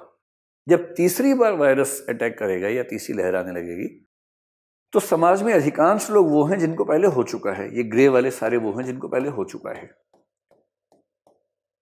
बाकी जो हैं उनमें से कुछ को हो जाएगा। लेकिन अब क्या होगा कि ये जो कुछ लोग बच गए हैं, ये व्हाइट वाले 3, लगभग पूरी संभावना है कि इनको होगा ही नहीं। इसको बोलते हैं हर्ड इम्यूनिटी। क्यों ऐसा क्यों होता है? इसे यूं समझिए कि मान लीजिए एक एक्स नाम के व्यक्ति को कोरोना हुआ। वो पहली बार जब आया, 5 के संपर्क में आया, तो उसने 5 को कोरोना फैला दिया, इधर से फैला रहा है। दूसरी लहर होते होते 5 में से 2-3 के अंदर एंटीबॉडीज बन चुकी हैं, 1-2 कोई फैल पाया। अब मान लीजिए कि इस समाज में 80% लोगों को कोरोना हो चुका है, एंटीबॉडीज बन चुकी हैं या वैक्सीन लग चुका है। अब मान लीजिए 5 के संपर्क में आया, इसको हो चुका था, इसको हो चुका था, इसको हो चुका था, इसको हो चुका था, अब ये केवल 1 को ही कर पाएगा। और हो सकता है कि वो एक जिन 5 के संपर्क में आए उन 5 को पहले हो चुका हो। इसका मतलब जो वायरस इसके अंदर आया वो चेन वहीं ब्रेक हो गई, आगे बढ़ ही नहीं पाया। और आबादी में ऐसे कुछ लोग होते हैं जिनका सोशल इंटरेक्शन बहुत कम होता है, जिनकी इंटरेक्शन ज्यादा है, जो घुमक्कड़ किस्म के लोग हैं, बहुत बातों नहीं है, सबसे मिलते जुलते रहते हैं, उनको तो पहले हो ही जाएगा। उनके घर में भी सबको हो जाएगा क्योंकि वो खुद ही करवा देंगे। लेकिन ऐसे परिवार जो बहुत ज्यादा मिलते जुलते नहीं है, जिनको बहुत ज्यादा सोशल होने से मतलब नहीं है, बड़ा कंट्रोल में रहते हैं, कम लोगों से मिलना जुलना है, चांसेस हैं कि उनको कम होगा। गांवों में चांसेस हैं कि थोड़ा सा कम होगा, अगर वहां तक बहुत ज्यादा नहीं फैल गया है तो। और इसका मतलब ये हुआ कि अब जिसको भी वायरस होगा तो आमतौर पर वो जब फैलाना भी चाहेगा तो जितने लोगों से मिलेगा उनमें से अधिकांश को पहले हो चुका होगा, और इसलिए वो वायरस आगे कोई बॉडी या कोई होस्ट बोलते हैं उसे तलाश ही नहीं पाएगा कि उसमें रहकर खुद को रेप्लिकेट करे, खुद को और बढ़ाए और फैले। इसे चेन ब्रेक होती जाएगी और आमतौर पर समाज के 10, 15, 20% लोग, अगर उनके अंदर एंटीबॉडीज नहीं भी हैं तो भी हर्ड इम्यूनिटी से उनको फायदा मिलेगा। और इसलिए एक लेवल तक लोगों को होने के बाद फिर रोग होना बंद हो जाता है। इस कंसेप्ट को बोलते हैं हर्ड इम्यूनिटी। हर्ड इम्यूनिटी कैसे आ सकती है? हर्ड इम्यूनिटी का सिंपल सा मतलब देखिए क्या है। हर्ड इम्यूनिटी कैसे आती है? ये एक इम्यूनिटी है, और इम्यूनिटी आने का एक ही मतलब है कि हमारे शरीर में एंटीबॉडीज बन गई हो। एंटीबॉडीज कुछ कुछ इस तरह के स्ट्रक्चर्स होते हैं, अगले वीडियो में वैक्सीन वाले में समझाऊंगा, फोटो दिखा के समझाऊंगा। इनका काम होता है कि जो पैथोजन है, जो एंटीजन है, बेसिकली पैथोजन का मतलब रोगाणु और एंटीजन का मतलब उस पैथोजन रोगाणु का वो हिस्सा जो रोग पैदा करता है। ये एंटीबॉडीज क्या करती हैं? उस हिस्से को कवर कर लेती हैं, कंट्रोल कर देती हैं, टोपी की तरह चिपक जाती है उसके ऊपर जाके, और इसलिए वो हिस्सा जो रोग फैलाने वाला हिस्सा है वो इनइफेक्टिव हो जाता है, वो काम ही नहीं कर पाता है। तो जिसके अंदर एंटीबॉडीज बन गई हैं वो इम्यून हो गया। और एंटीबॉडीज बनने के 2 ही तरीके हैं, एक तरीका है इन्फेक्शन, एक तरीका है इंजेक्शन। और इसलिए कुछ लोग कहते हैं कि इन्फेक्शन और इंजेक्शन का झगड़ा है। सारा का सारा खेल इस बात का है कि इन्फेक्शन और इंजेक्शन में से आप क्या चुनते हैं। यदि आप इंजेक्शन नहीं लगवाएंगे तो मान के चलिए कि इन्फेक्शन होकर रहेगा। इन्फेक्शन से बचने का एक ही तरीका है, इंजेक्शन, बस कोई और तरीका नहीं है। या हर्ड इम्यूनिटी से आप कुछ समय तक बचे रहेंगे, पर कभी ना कभी वो रिस्क हमेशा रहेगा ही कि हो जाए। इंजेक्शन में बोल रहा हूँ, इसका मतलब वैक्सीन से है। वैक्सीन हमेशा इंजेक्शन से नहीं दिया जाता है, वैक्सीन पिया भी जाता है। जैसे पोलियो में हम बोलते हैं कि एक ओरल वैक्सीन है, उसको पिया जाता है। तो वैक्सीन आमतौर पर इंजेक्शन से दिया जाता है, इसलिए मजाक की भाषा में बोलते हैं इन्फेक्शन वर्सेस इंजेक्शन। लेकिन ध्यान रखना है, हर इंजेक्शन वैक्सीन नहीं होता और हर वैक्सीन इंजेक्शन नहीं होता। वैक्सीन क्या होता है विस्तार में बाद में समझेंगे, अभी संक्षेप में समझ लीजिए। वैक्सीन का मतलब है कि जिस एंटीजन या पैथोजन से दिक्कत है उसी एंटीजन या पैथोजन की एक बहुत हल्की सी डोज आपके शरीर में डाल दी है, ये वैक्सीन होता है। बस क्यों डाल दी है? जैसी वो हल्की सी डोज जाएगी आपका इम्यून सिस्टम उसके खिलाफ एंटीबॉडीज बनाएगा। वैसे क्या होता, इन्फेक्शन होता, इन्फेक्शन हैवी होता तब भी एंटीबॉडीज बनती, पर इन्फेक्शन इतना हैवी होता कि जब तक आपका शरीर एंटीबॉडीज बनाता तब तक वो आपके सिस्टम को फेल कर देता। हमने क्या किया, बहुत हल्का सा जो रोगाणु है बॉडी में डाल दिया। जिंदा भी नहीं डाला, मुर्दा डाल दिया ताकि उसका असर नहीं के बराबर हो। लेकिन इम्यून सिस्टम ने उस मुर्दा को पहचान के भी अपनी तैयारी करके रख ली कि बाद में इन्फेक्शन होगा तो भी हम बचा लेंगे, एंटीबॉडीज पहले से बन के तैयार हो गई हैं। वैक्सीन की पूरी फिलॉसफी इतनी ही है। इसी में कुछ कुछ वेरिएशंस हैं, इसलिए फाइजर और मॉडर्ना की तकनीक थोड़ी सी अलग है। जो भारत में कोवैक्सीन है उसकी तकनीक थोड़ी सी अलग है। फिर जो भारत में ये कोविशील्ड है एस्ट्राजेनेका, उसकी तकनीक और जो रशिया वाली है उसकी तकनीक थोड़ी सी अलग है। तो वो समझेंगे क्या क्या तकनीक होती है। लेकिन बेसिक बात इतनी है कि जिस वायरस से दिक्कत थी, जिस एंटीजन से दिक्कत थी, उसकी बहुत हल्की सी डोज आपकी बॉडी में डाल देना ताकि एंटीबॉडीज बन जाएं, और जब असली इन्फेक्शन हो तो वो एंटीबॉडीज आपको बचा लें। इसको बोलते हैं वैक्सीन। तो या तो इन्फेक्शन असली करवा लीजिए जो नेचुरल होता है, या इन्फेक्शन ऐसा करवा लीजिए जो इंजेक्शन के थ्रू, वैक्सीन के थ्रू बहुत हल्का सा हो और एंटीबॉडीज बन जाए। पहले वाले को बोलते हैं कि नेचुरल एंटीबॉडीज आपके अंदर बन गई हैं। दूसरे वाले को बोलते हैं अटेम्प्टेड, कि प्रयास करके एंटीबॉडीज बनाई गई हैं। ये नेचुरल तरीके से नहीं बनी है, प्रयास करके बनाई गई हैं। और दुनिया में ऐसा हुआ, जैसे मीजल्स के मामले में हमने देखा कि मीजल्स बहुत कंट्रोल में जब आया तो वो नेचुरल इन्फेक्शन से ही कंट्रोल में आ गया पहली बार में। अब तो खैर वैक्सीन होते हैं हमारे पास, लेकिन बहुत सारी ऐसी बीमारियां हैं जिनको नेचुरली कंट्रोल नहीं कर सकते थे, वैक्सीन से ही कर सकते थे, क्योंकि उनमें रिस्क बहुत ज़्यादा था। जैसे पोलियो है, पोलियो जिस बच्चे को होता है उसकी टांगें खराब कर देता था। स्मॉल पॉक्स है। इनमें दुनिया भर में कंट्रोल अगर हो पाया है तो वैक्सीन से हो पाया है। पूरी बात का सार यहाँ तक क्या हुआ, अगर किसी बीमारी से बचना है, हर्ड इम्यूनिटी लानी है, हर्ड इम्यूनिटी लाने का क्या तरीका है, इम्यूनिटी आ जाए, एंटीबॉडीज बन जाए। और एंटीबॉडीज बनाने के दो ही तरीके हैं, या तो इन्फेक्शन हो जाए या इंजेक्शन लग जाए, वैक्सीन लग जाए। अब जितने लोगों को इन्फेक्शन होता जा रहा है, जो बच रहे हैं वो एक तरह से सुरक्षित है, इम्यूनिटी सिस्टम उनका बेहतर है, एंटीबॉडीज बन गई हैं। जिनको इन्फेक्शन नहीं हुआ है और जो चाहते हैं कि ना हो, एक ही तरीका है, वैक्सीन लगवा लें।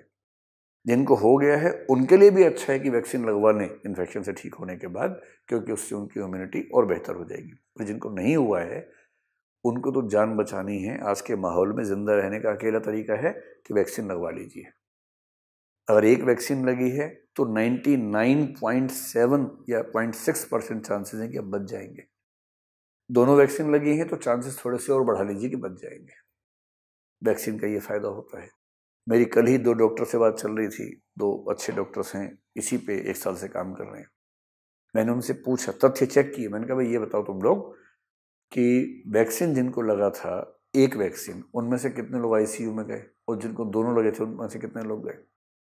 दोनों अलग अलग हॉस्पिटल्स में हैं। उन्होंने बताया कि जिनको 2 वैक्सीन लगी हैं उनमें से एक भी व्यक्ति हमारे पास अब तक ऐसा नहीं आया जो जरा भी सीरियस हुआ हो। जिनको एक लगी है उनमें भी दिक्कत नहीं आ रही है, लेकिन उनमें से 1-2 लोग थोड़ा सा सेमी क्रिटिकल स्टेज तक गए, लेकिन हाँ ठीक हो गए, डेथ नहीं हुई किसी की। तो वैक्सीन को लेकर गलत फहमी नहीं रखनी है। उससे बात करेंगे 2 या 3 दिन के बाद, फिर से बात करेंगे, तब तक ये देखिए। अगली बात है कि हर्ड इम्यूनिटी के लिए कितने प्रतिशत लोगों को वैक्सीन या इन्फेक्शन हो जाना जरूरी है। इसको बोलते हैं HIT, हर्ड इम्यूनिटी थ्रेशोल्ड। क्या है थ्रेशोल्ड का मतलब? तो दहलीज, द्वार, वो बिंदु जहां पे जाके आप कह सकते हैं कि हाँ अब मैं सुरक्षित घर में प्रवेश कर रहा हूं। तो हर्ड इम्यूनिटी का थ्रेशोल्ड क्या है कि हर बीमारी का अलग अलग होता है। ये डिपेंड करता है कि वो कितनी इन्फेक्शियस है, कितना जल्दी उसका इन्फेक्शन फैलता है, इस पे डिपेंड करता है। जैसे मीजल्स के मामले में ये माना जाता है कि 95% लोगों को हो चुका होगा तो हर्ड इम्यूनिटी आएगी। लेकिन जो सामान्य ट्रेंड है बाकी बीमारियों के मामले में, WHO का मानना है कि 50 से 90% की रेंज है अलग अलग बीमारियों की। और जब कोविड की बात है, देखिए अभी तो कोविड नई बीमारी है, चीज़ें हमारे सामने है नहीं, परीक्षण चल रहे हैं, प्रयोग चल रहे हैं, कोई कंक्लूसिव रिजल्ट हमारे पास नहीं है। लेकिन WHO का मानना है कि एस्टिमेट ये है कि 60 से 70% के आसपास जैसे ही लोग इम्यून हो जाएंगे, हर्ड इम्यूनिटी की शुरुआती अवस्था आनी शुरू हो जाएगी, और उसके बाद इन्फेक्शंस की दर इतनी कम हो जाएगी कि चिंता का मसला नहीं रहेगा, चीज़ें कंट्रोल में आ जाएंगी। ये मान के चला जा सकता है। अब अगर दुनिया के बाकी देशों में देखें तो इजराइल में आपको पता है कि हर्ड इम्यूनिटी आ चुकी है, क्योंकि उन्होंने लगभग पूरी आबादी को वैक्सीन लगवा दिया।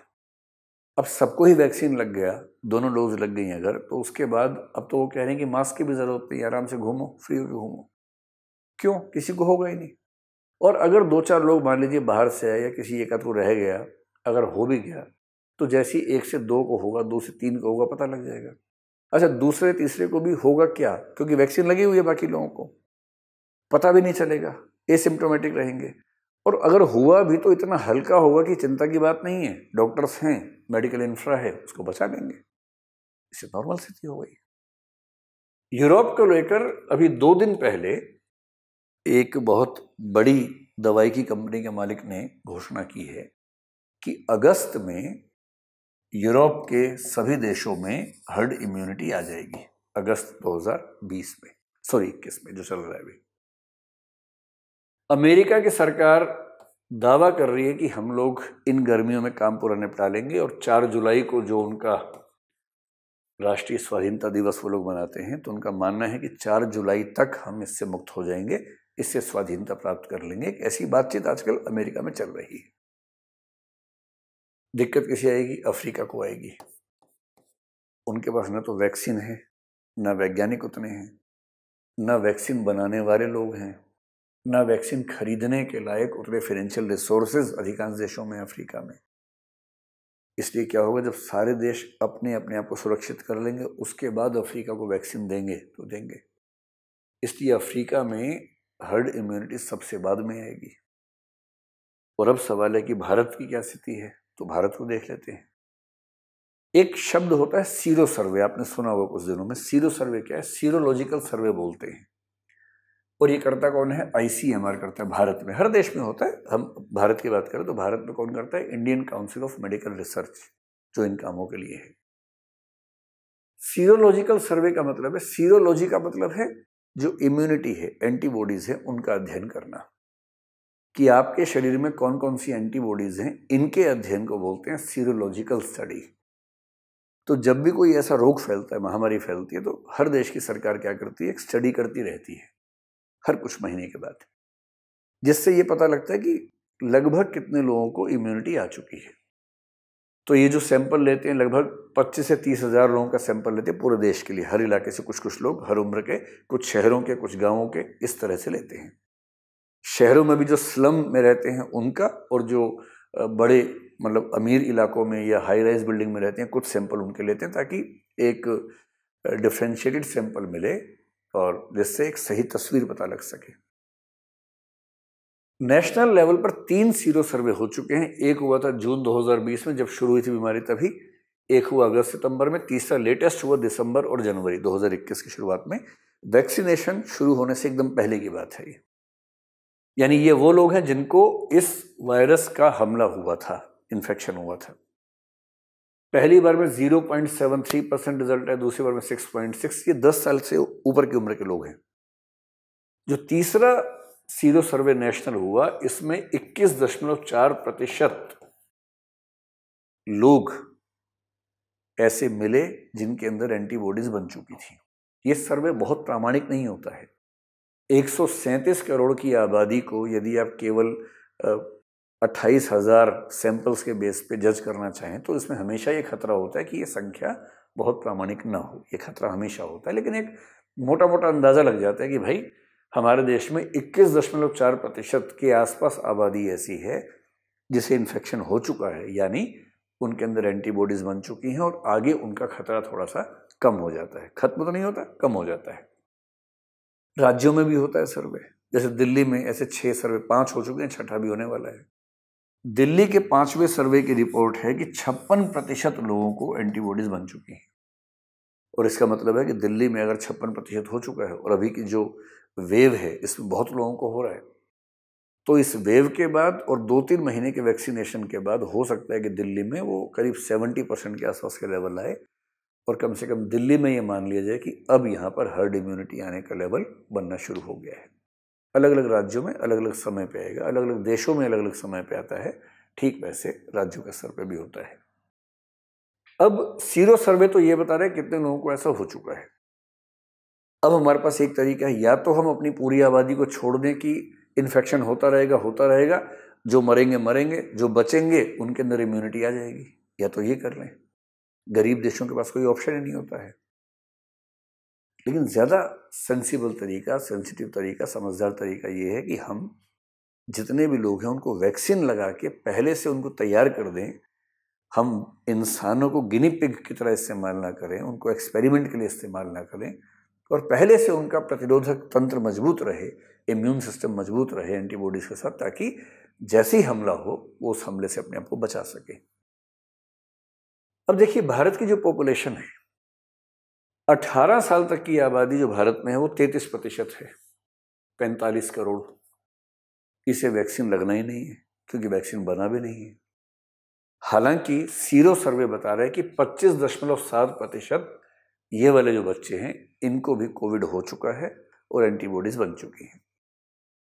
इन 33 को छोड़ दे, बाकी जितने लोग बचते हैं वो हैं 67%। और यदि हम चाहते हैं कि 70% के आसपास इम्यूनिटी का लेवल आना ज़रूरी है हर्ड इम्यूनिटी के लिए, ज़्यादा अच्छा है कि वो 70 से बढ़ के 80 तक चला जाए तो ज़्यादा अच्छी बात है। इन 70 भी चाहिए तो इसका मतलब है कि 18 साल से ऊपर की जो आबादी है, जिसमें कुल मिला के 67% लोग हैं, जिनमें से अभी हमने 18 से 45 साल को परमिशन दी है वैक्सीन की, ये 59 करोड़ लोग हैं, 59 करोड़ लोग। और 59 करोड़ को दो वैक्सीन लगनी है, 108 करोड़ वैक्सीन लगनी है, 118 करोड़ लगनी है वैक्सीन। और भारत में वैक्सीन प्रोडक्शन की कुल क्षमता एक साल में इतनी ही है, 118 करोड़ के आसपास की। तो इन सबको 2 वैक्सीन लगें, ये जरूरी है देश भर में हर्ड इम्यूनिटी लाने के लिए। अभी कैसे होगा? 60% आबादी है 93 करोड़ भारत की, 137 को बेस मान के चल रहे हैं। 93 करोड़ की आबादी को 2 वैक्सीन लगने तो 186 करोड़ वैक्सीन चाहिए, 186 करोड़ टीके चाहिए भारत के लिए। 6.5% की वेस्टेज की रेट इस समय चल रही है, यानी जितने टीके बनते हैं 100 टीकों में से 6.5 टीके वेस्ट हो जाते हैं। दुनिया भर में होते हैं, भारत में भी होते हैं, इसको जीरो कर भी नहीं सकते, जितना कम हो सके उतना बेहतर है। लेकिन अभी की जो लेटेस्ट रिपोर्ट भारत सरकार की है 6.5% की है। इस 6.5% को हटा लें तो 200 करोड़ की डोज चाहिए, 200 करोड़ डोज होंगी, उनमें से 13 करोड़ वेस्ट हो जाएंगे, तो 186 लगभग उतना ही बचेगा। भारत में अभी तक जो हुआ है, 1 डोज मिली है लगभग 13.25 करोड़ व्यक्तियों को, 2 डोज मिली हैं लगभग 3.25 करोड़ व्यक्तियों को। ये आज का डेटा है लेटेस्ट लगभग। तो 16 करोड़ डोज अब तक भारत में लगाई जा चुकी हैं। 200 करोड़ चाहिए, 16 करोड़ अब तक यूज हुई हैं, यानी 184 करोड़ इंजेक्शन की जरूरत है, वैक्सीन की जरूरत है। और भारत की कुल कैपेसिटी 100 से 130 करोड़ के बीच में, जैसा कि राज्यसभा की रिपोर्ट में कहा गया है। जो सीरम इंस्टीट्यूट ऑफ इंडिया के मालिक हैं, उनकी आज ही स्टेटमेंट ये आई है कि हमारी जो नॉर्मल कैपेसिटी है वो 6 से 7 करोड़ वैक्सीन एक महीने की है, यानी 72 से 84 करोड़ एक साल की है। हम कोशिश करके बढ़ाएंगे तो शायद थोड़ा सा बढ़ा लेंगे। कोवैक्सीन की कैपेसिटी बहुत कम है, तो दोनों मिला के भारत सरकार का मानना है कि 100 से 130 के बीच में है। 100 तो है, हम कोशिश करके 130 तक ले जाएंगे। इसका मतलब ये हुआ कि अगर इसके भरोसे बैठे रहे तो अगले 1 साल तक भी ये काम नहीं हो सकता। अभी मई चल रहा है 2021 का, और इसका मोटा मोटा मतलब है कि मई 2022 तक भी नहीं होगा। उसके बाद भी हम मान सकते हैं कम से कम आधा साल चाहिए, दिसंबर 2022 तक हो पाएगा।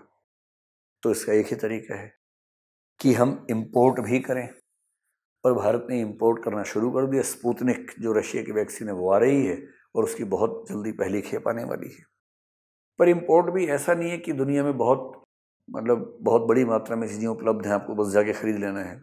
हर जगह ही कमी है, इसलिए कितना इंपोर्ट कर पाएंगे देखने की बात है। भारत सरकार ने फाइजर से और मॉडर्ना से ये रिक्वेस्ट की है, जॉनसन से रिक्वेस्ट की है कि वो परमिशन लें सरकार से भारत में इमरजेंसी यूज़ के लिए।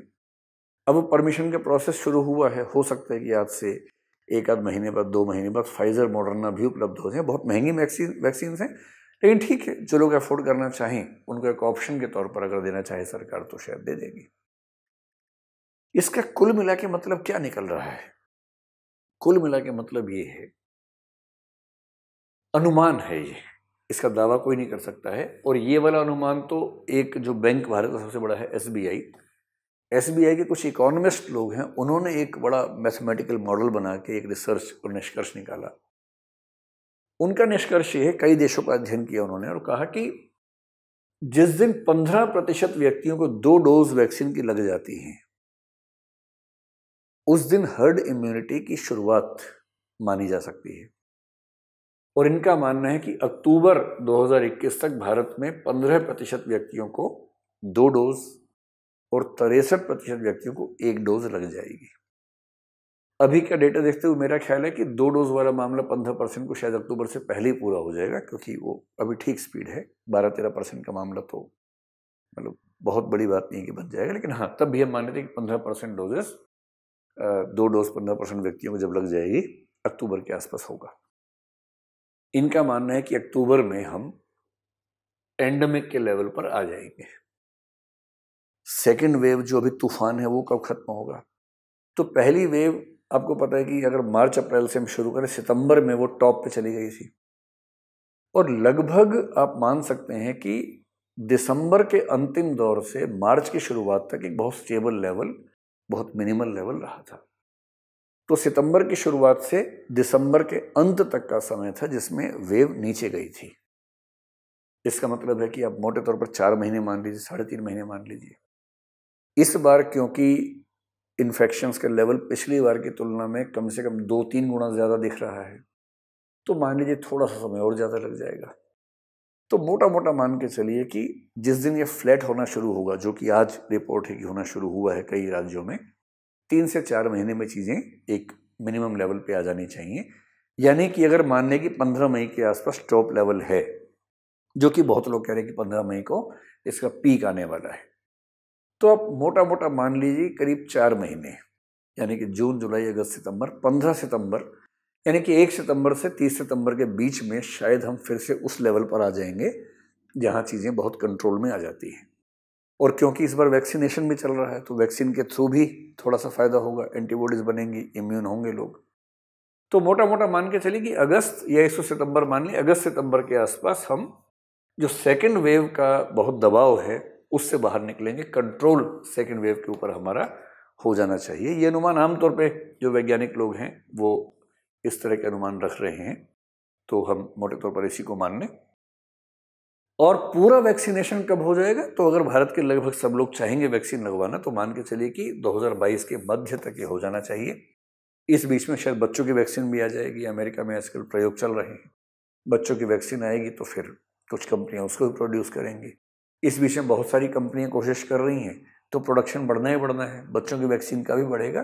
तो हो सकता है कि हम मई-जून 2022 तक अगर बच्चों की वैक्सीन आती है तो उसको मिला के भी, नहीं आती तो उसके बिना अपने वैक्सीनेशन टारगेट्स को पूरा कर लेंगे। और हम 2022 के मध्य में ये मान सकते हैं कि हम लगभग वैसा लाइफस्टाइल वापस जी पाएंगे जो हम 2020 की मार्च से पहले जी रहे थे, जिसको देखे हुए बहुत समय बीत गया। और हमें बड़ा याद आता है कि हम उस समय बिना मास्क के घुमा करते थे, लोगों से हाथ मिलाया करते थे। अब तो वो भी एक सपना लगता है, हाथ मिलाना भी एक सपना हो गया लोगों से। तो वो स्थिति उसके बाद आएगी। लेकिन ये जो मैंने सारी कहानी सुनाई ना कि 2022 में ऐसा होगा, अक्टूबर में ऐसा हो जाएगा, अगस्त सितंबर में ऐसा होगा, इसमें कुछ शर्तें हैं, कुछ समस्याएं हैं, चुनौतियां हैं, चैलेंजेस हैं। वो चैलेंजेस क्या क्या हैं, एक बार जल्दी से उन पर भी गौर फरमा लेना बेहतर होगा। वो क्या चैलेंजेस हैं? पहला चैलेंज ये है कि जो हर्ड इम्यूनिटी होती है ना, ये इम्यूनिटी होती है, इसमें टाइम लिमिट होती है। अभी क्योंकि कोरोना एक नई चीज है, इसलिए वैज्ञानिक लोग ये भी नहीं बता पा रहे कि टाइम लिमिट कितनी है। जैसे माना जाता है कि जो नेचुरल एंटीबॉडीज हैं वो 6 से 8 महीने की उनकी उम्र है। उसकी भी वजह समझ लीजिए, कोरोना के जितने भी वैक्सीन बने हैं उनमें से एक भी वैक्सीन में जिंदा वायरस नहीं है। या तो मुर्दा वायरस है या कुछ और है। कुछ और क्या है अगली वीडियो में समझाऊंगा। किसी किसी बीमारी में जिंदा वायरस भी यूज किया जाता है जहां वायरस का असर उतना ज्यादा नहीं होता। कोरोना में जिंदा वायरस नहीं, और क्योंकि जिंदा वायरस नहीं यूज किया गया है, इसका मतलब है कि उससे बनने वाली इम्यूनिटी भी एक लिमिट में ही काम करती है। कुछ लोग कहते हैं ना कि वैक्सीन लगवाने से क्या मैं किसी और को इन्फेक्ट कर सकता हूं? इसका उत्तर है नहीं कर सकते, क्योंकि आपकी बॉडी में वैक्सीन से जिंदा वायरस गया ही नहीं है। जिंदा वायरस जाता तो रिप्लिकेट होता तो फैलाता बीमारी को। आपके अंदर मुर्दा वायरस गया है। मुर्दा वायरस डबल नहीं हो रहा, ट्रिपल नहीं हो रहा, फैल नहीं रहा, किंतु उस मुर्दा वायरस को देखकर उससे चौकन्ना हो कि हमारा सिस्टम एंटीबॉडीज बना रहा है कि ये तो मुर्दा है, अगली बार जिंदा भी आ जाए तो भी हमारे पास तैयारी होनी चाहिए। ये वैसे ही है कि आपके घर के दरवाजे के बाहर अचानक एक लाश आके गिरी, लेकिन वो लाश देख के आप ये नहीं सोचेंगे मरा हुआ, आप सोचेंगे कि इसका मतलब मेरे घर में किसी का आना इस दरवाजे से, इस रास्ते संभव तो है ही, तो कम से कम अगली बार कोई जिंदा व्यक्ति ना आ सके, मैं इसकी तैयारी पहले ही कर लूँ, मैं ये लोहे की रेलिंग लगवा दूँ, ग्रिल लगवा दूँ, सिक्योरिटी सिस्टम बना लूँ, तो हमारी बॉडी इस तरह से काम करती है। तो नेचुरल जो फिनोमेना है उसमें 6 से 8 महीने है, और वैक्सीन में, क्योंकि वैक्सीन में जिंदा वायरस नहीं है इसलिए कम है, 3 से 6 महीने। और इसलिए आप देखेंगे पहली वेव में जिनको कोरोना हुआ था उनमें से कई व्यक्तियों को फिर से इस बार हो गया है।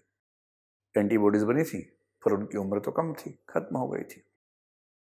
और हालांकि ज़्यादातर लोगों को जब दूसरी बार होता है तो उतना सीवियर नहीं होता, क्योंकि कुछ एंटीबॉडीज मेमोरी पे काम करती हैं, वो मेमोरी काम आ जाती है, ये बेनिफिट रहता है। जो वैक्सीन्स वाला है, क्योंकि मुर्दा वायरस है इसलिए उसमें दम थोड़ा कम है, तो 3 से 6 महीने मान के चला जा रहा है, उसके बाद स्थिति नहीं होगी। और इसलिए कुछ लोग कह रहे हैं कि शायद इसके बाद कोरोना की तीसरी वैक्सीन की ज़रूरत भी पड़ने वाली है, ताकि वो इम्यूनिटी लंबे समय तक रहे। और कुछ लोग ये भी अनुमान कर रहे हैं कि हो सकता है कि रेगुलर इंटरवल पर वैक्सीनेशन करना पड़े, अगले कुछ साल तक ये स्थिति हो जाए कि हर साल हर व्यक्ति को एक वैक्सीन लेना है, ताकि अगले 1 साल के लिए कोरोना से वो बचा रहे। और 5-7 साल बाद वो स्थिति हो जाए कि अब कोरोना एक बड़ी समस्या रहा ही नहीं, तो फिर हम उससे निश्चिंत हो जाए। दूसरी जो सबसे बड़ी चिंता है वो न्यू वेरिएंट्स हैं। आपने सुना होगा ना, म्यूटेशन हो गया, म्यूटेंट्स आ गए, वेरिएंट्स आ गए। तो म्यूटेशन क्या होता है, वेरिएंट क्या होता है, इसको भी हम वैक्सीन वाले में यह एक अलग एक दिन बात करेंगे कि वेरिएंट्स क्या होते हैं, कैसे बनते हैं। मोटी मोटी बात है कि हर वायरस अपने आप को रिप्लिकेट करता है, फोटोकॉपी करता रहता है, और फोटोकॉपी के प्रोसेस में कभी कभी क्या होता है कि थोड़ा सा लिंक टूट जाता है, सिस्टम थोड़ा चेंज हो जाता है उसका, बीच का कुछ हिस्सा गायब हो गया, कुछ हिस्सा नया आ गया, इस तरह से गड़बड़ हो जाती है, उसको बोलते हैं कि म्यूटेशन हो गया। म्यूटेशन से जो बनता है उसको बोलते हैं वेरिएंट हो गया। कभी कभी वो वेरिएंट्स बनते रहते हैं, सामान्य बात है, कोई खास बात नहीं, वेरिएंट्स बनते ही रहते हैं। और जब जब इन्फेक्शन ज़्यादा होता है, फोटोकॉपी बहुत फास्ट होने लगती है, तो उस समय खतरा ज़्यादा होता है कि फोटोकॉपी में मिस्टेक हो जाए, तो वेरिएंट ज़्यादा बन जाते हैं। कभी कभी ये वेरिएंट्स घातक हो जाते हैं जब उनमें कोई ऐसा बड़ा चेंज आ जाए जो मूल वायरस से सुरक्षा देने वाली एंटीबॉडीज जिसको मैनेज ना कर पाए। इसका एक एग्जांपल देखिए, अभी तक इस नए कोरोना वायरस के एक यूके वेरिएंट का नाम सुना है आपने, एक साउथ अफ्रीका का सुना है, एक इंडिया में अभी जो महाराष्ट्र में तबाही आई है ना, वो इंडिया का डबल म्यूटेंट वायरस है। और जो पश्चिम बंगाल और दिल्ली में अब जो तबाही का दौर दिख रहा है, दिल्ली में दिख रहा है, पश्चिम बंगाल में शायद अब दिखना शुरू हो इलेक्शन के बाद, क्योंकि इलेक्शन के समय तो ये मान लिया गया था कि वायरस इलेक्शन के राज्यों को प्रभावित नहीं करता, बाकी हर जगह करता है। ये भी एक सोचने की बात है कि क्या इलेक्शंस इतने ज़रूरी थे कि लोग महामारी में मर रहे हैं, कट रहे हैं, लेकिन इलेक्शन इतना ज़रूरी कैसे हो गया? क्या हमारा संविधान कुछ ऐसी व्यवस्था नहीं कर सकता? क्या हमें संविधान में कुछ संशोधन करने की ज़रूरत है इस मामले में? इस पर भी हम डिस्कस करेंगे बहुत जल्दी। आज पहले इससे बात करते हैं। जो सबसे खतरनाक एग्जाम्पल है ना, ब्राज़ील का है। ब्राज़ील में एक शहर है जिसका नाम मानौस या मानौस सिटी है। जब कोविड की पहली लहर आई मानौस में, तो वहाँ कोहराम मच गया, इतने लोग प्रभावित हुए, इतने लोग मरे कि वहाँ कब्रिस्तान में जगह कम पड़ गई। और ऐसे चित्र आ रहे थे कि नए कब्रिस्तान बनाए जा रहे हैं और एक एक कब्र में कई कई लोगों को डालना पड़ रहा है। इतनी बुरी हालत थी ब्राज़ील की। लेकिन जब वहाँ इतने लोग हो गए तो 60% के करीब लोगों को कोरोना हुआ पहली वेव में, उसके बाद शांत हो गया। तो दुनिया भर के वैज्ञानिकों को एक अनुमान था कि क्योंकि यहाँ 60% से ऊपर लोगों को हो ही चुका है, तो हर्ड इम्यूनिटी आ चुकी है। और इससे ये मान लिया गया था कि अब दुनिया में कहीं भी कोविड-19 की सेकेंड वेव आ जाए, इस शहर में नहीं आएगी। लेकिन जनवरी 2021 में क्या हुआ, इस शहर में फिर से दूसरी वेव आई और उतनी ही घातक आई जितनी घातक पहली बार थी। क्यों आई? इसका खुलासा जापान में हुआ। जापान के वैज्ञानिकों ने देखा कि इस वायरस का एक नया म्यूटेशन दिख रहा है, 4 लोगों में दिखा। और जब जापान के साइंटिस्ट ने उन चारों का इतिहास खंगाला कि लोग कौन है, कहाँ से आए हैं, तो चारों के चारों ब्राजील से आए थे, इस शहर से।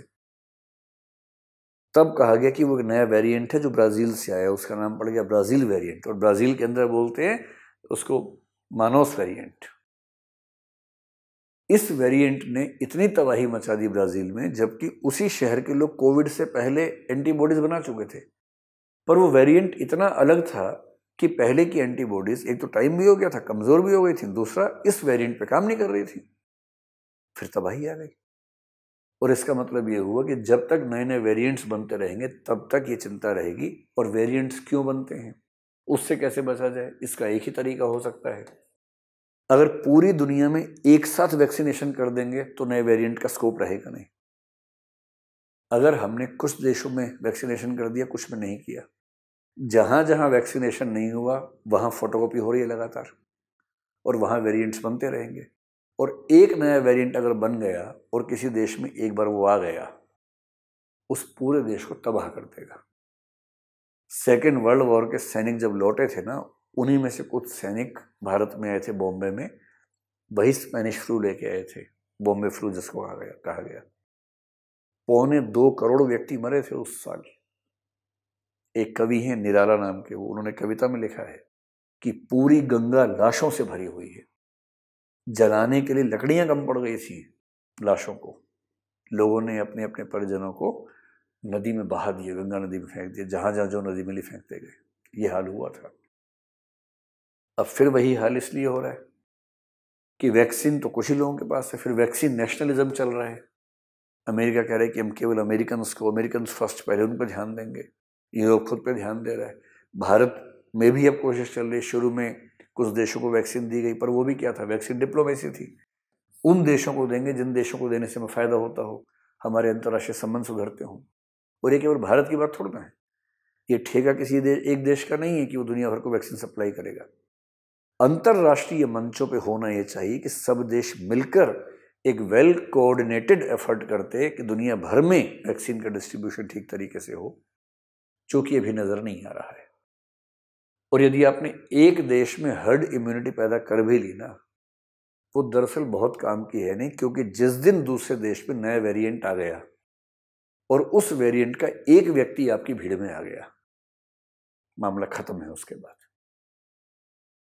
आप ये कर सकते हैं कि वीजा उन्हीं को देंगे जिनके 2 वैक्सीन लगे होंगे। ये सब तो खेल हो गई। अभी तो वैक्सीन वीजा का कंसेप्ट आने वाला है कि इंटरनेशनल वीजा की शर्त क्या होगी, कोरोना के 2 वैक्सीन लगे हों, वो आप दिखाएंगे तब होगा। कितनी भी कोशिश कर लें, ग्लोबलाइजेशन के दौर में संभव नहीं है कि आप वायरस को रोक नहीं पाएंगे। इसलिए अगर वेरिएंट्स को रोकना है तो ग्लोबल कोऑपरेशन से वैक्सीन डिस्ट्रीब्यूशन होना चाहिए, उसके बिना बात नहीं बनने वाली है। चौथी बात है वैक्सीन हेसिटेंसी। बहुत लोग हिचकिचाते हैं कि वैक्सीन नहीं लगवाएंगे। क्यों नहीं लगवाएंगे? कुछ धर्मों में कुछ ऐसे नेता हैं जो अपने धर्म के लोगों को सिखाते हैं कि वैक्सीन मत लगवाओ, वो हमारे धर्म के खिलाफ है, हमारे दीन के खिलाफ है, मजहब के खिलाफ है। अब ऐसी मूर्खताओं का क्या किया जाए? अब धर्म के लोग धार्मिक नेताओं के प्रभाव में रहते हैं, और किसी भी धर्म में अगर कोई नेता ऐसी बात कह रहे हैं तो वो दरअसल अपने समाज का दुश्मन है, लेकिन उसको वो लोग अपना मानते हैं कि हमारा सबसे महान व्यक्ति वही है। तो क्या करें उनका? अफवाहें बहुत फैल गई हैं इस समय भारत में, गाँवों में, दुनिया भर में ऐसी अफवाहें हैं। अभी मैंने एक गांव के बारे में पता चला कि उस गांव के लोगों ने वैक्सीन के लिए विरोध कर दिया। जब सरकार के लोगों ने कहा कि लगवा लो वैक्सीन, तो सरकार के लोगों को पीट दिया उन लोगों ने। अफवाह फैल गई है कि वैक्सीन लगाने से नसबंदी हो जाती है, और सरकार जनसंख्या नियंत्रण के लिए वैक्सीन लेके आई है ताकि कोरोना के नाम पर हम सबको इम्पोर्टेंट बना दे और इसके बाद हम माँ बाप बनने के लायक ना रहे। महिलाओं में ऐसी अफवाहें फैला दी गई हैं कि अगर किसी महिला ने वैक्सीन लगवाई तो उसकी जो रिप्रोडक्टिव साइकिल है वो डिस्टर्ब हो जाएगी और वो शायद कभी भी माँ बनने के लायक नहीं रहेगी। अफवाहें ज़्यादा हैं। वैज्ञानिक समझ के लोग टीवी पर ज़्यादा बताएं, लोग ज़्यादा समझें, उनकी बात को सुने, ये कम हो रहा है। अफवाहें ज़्यादा फैलती हैं। मीडिया भी इस मामले में उतना अच्छा रोल नहीं प्ले कर पा रहा जैसे उसकी अपेक्षा है। कुछ लोग ओवर कॉन्फिडेंस में रहते हैं ऐसे कुछ लोगों को मैं भी जानता हूँ, अरे क्या होता है, छोटा सा वायरस है, अरे देख लेंगे वायरस को, क्या फर्क पड़ता है, अरे कुछ नहीं होता ये सब। और जैसे ही होता है उसके बाद 4 दिन बाद हाफते हुए बोलते हैं अरे बचा लीजिए, ऑक्सीजन दिलवा दीजिए। ये जो ओवर कॉन्फिडेंस है ना कि अरे हमारा कोई क्या बिगाड़ लेगा, हम तो बचपन से सुबह सुबह उठते हैं, धूप खाते हैं, हवा में जाते हैं, हम तो नींबू नाक में डाल लेते हैं, हम तो प्राणायाम करते हैं, हमें क्या होगा। और ठीक है, प्राणायाम से फायदा होता है, ठीक है, नींबू से फायदा होता होगा, अदरक से फायदा होता होगा, प्याज से होगा, लहसुन से होगा, हर चीज से फायदा होता होगा। पर ये उम्मीद मत पालिए कि वायरस जब आप पे हमला करेगा तो आपकी बॉडी के सारे पैरामीटर्स वैसे होंगे जैसे आप सोच रहे हैं, ऐसा नहीं है। विज्ञान में कई लोगों को विश्वास ही नहीं होगा, वैक्सीन तो अपने आप में दिक्कत है, वैक्सीन पे भरोसा नहीं है, वैक्सीन से मरने से अच्छा ऐसे ही मर जाएंगे। कुछ लोग ऐसे भी, कुछ का मानना है एक सिम्टम होता है फ्री राइडर मेंटेलिटी। आपने कुछ लोगों को देखा होगा, अपनी गाड़ी होती है, अपनी बाइक होती है, पर वो कोशिश करते हैं कि दूसरे की बाइक पे बैठे चले जाएं फ्री में, उसका तेल लगे, उसका पेट्रोल लगे, हमारा क्यों लगे। कुछ लोग इस मूड में भी हैं कि सबको वैक्सीन लग जाए, हम ना लगवाएं, हम हर्ड इम्यूनिटी से ही बच जाएं। इसको बोलते हैं free rider mentality. Financial reasons होते हैं, हालांकि उसके लिए लगभग सारी राज्य सरकारें भारत में फ्री दे रही हैं, पर कुछ देशों में वो दिक्कत हो सकती है। अंतिम खतरा है कि जैसे ही वैक्सीन लगता है कॉम्प्लेसेंसी आ जाती है। कॉम्प्लेसेंसी मतलब लापरवाही, अरे अब तो वैक्सीन लग गया, अब क्या हो सकता है, वैक्सीन के बाद छोटे बैल की तरह घूम रहे हैं, खुलेआम घूम रहे हैं। और एक वैज्ञानिक ने बड़ा अच्छा अध्ययन किया कि समाज में 20% लोगों को वैक्सीन लगी थी, हो सकता है कि उस समय इन्फेक्शन कम हो, 70% को लगने के बाद ज्यादा इन्फेक्शन हो। क्यों? 70% को वैक्सीन लगा, सारे कॉन्फिडेंस में आ गए, बाहर निकल गए, सामान्य जीवन जीना शुरू कर दिया, महफिलें सज रही हैं, मास्क हट गए हैं। इस बिहेवियर की वजह से इन्फेक्शन और ज्यादा हो जाएंगे बजाय उन इन्फेक्शंस के जो पहले कम हो रहे थे बिना वैक्सीन के, क्योंकि लोग मास्क पहन रहे थे, घरों में कैद थे, दूरी बना के रख रहे थे। जैसे ही वैक्सीन लगता है कोविड प्रोटोकॉल वाला बिहेवियर आमतौर पर खत्म होने लगता है। इससे मामला बैक टू स्क्वायर जीरो, वापस वहीं के वहीं पहुंच जाते हैं जहां हम लोग थे। कुल मिला के सार क्या है, सरकार को क्या करना चाहिए? हमारी सरकार इस मामले में लगभग अब तक फेल रही है, इस बात को मान लेना चाहिए। अभी से 1 महीने पहले अगर हम देखें तो 3 महीने बड़े अच्छे गुजरे, कोरोना काफी कंट्रोल में था। ईमानदारी की बात है, किसी को नहीं पता कोरोना भारत में क्यों कंट्रोल में था, किसी को नहीं पता। ये एक बहुत बड़ा तुक्का था जो हमारा लग गया था, कुछ और भी देशों को लग गया था। संयोग ऐसा हुआ कि जो पहला वेरिएंट था वो उतना नहीं फैला, मैनेज हो गया। इससे हम लोगों ने मान लिया कि हमारी तो इम्यूनिटी अलग ही होती है, सरकार भी ढीली पड़ गई। लेकिन हक नहीं है ढीला पड़ने का। क्यों नहीं है, समझिए।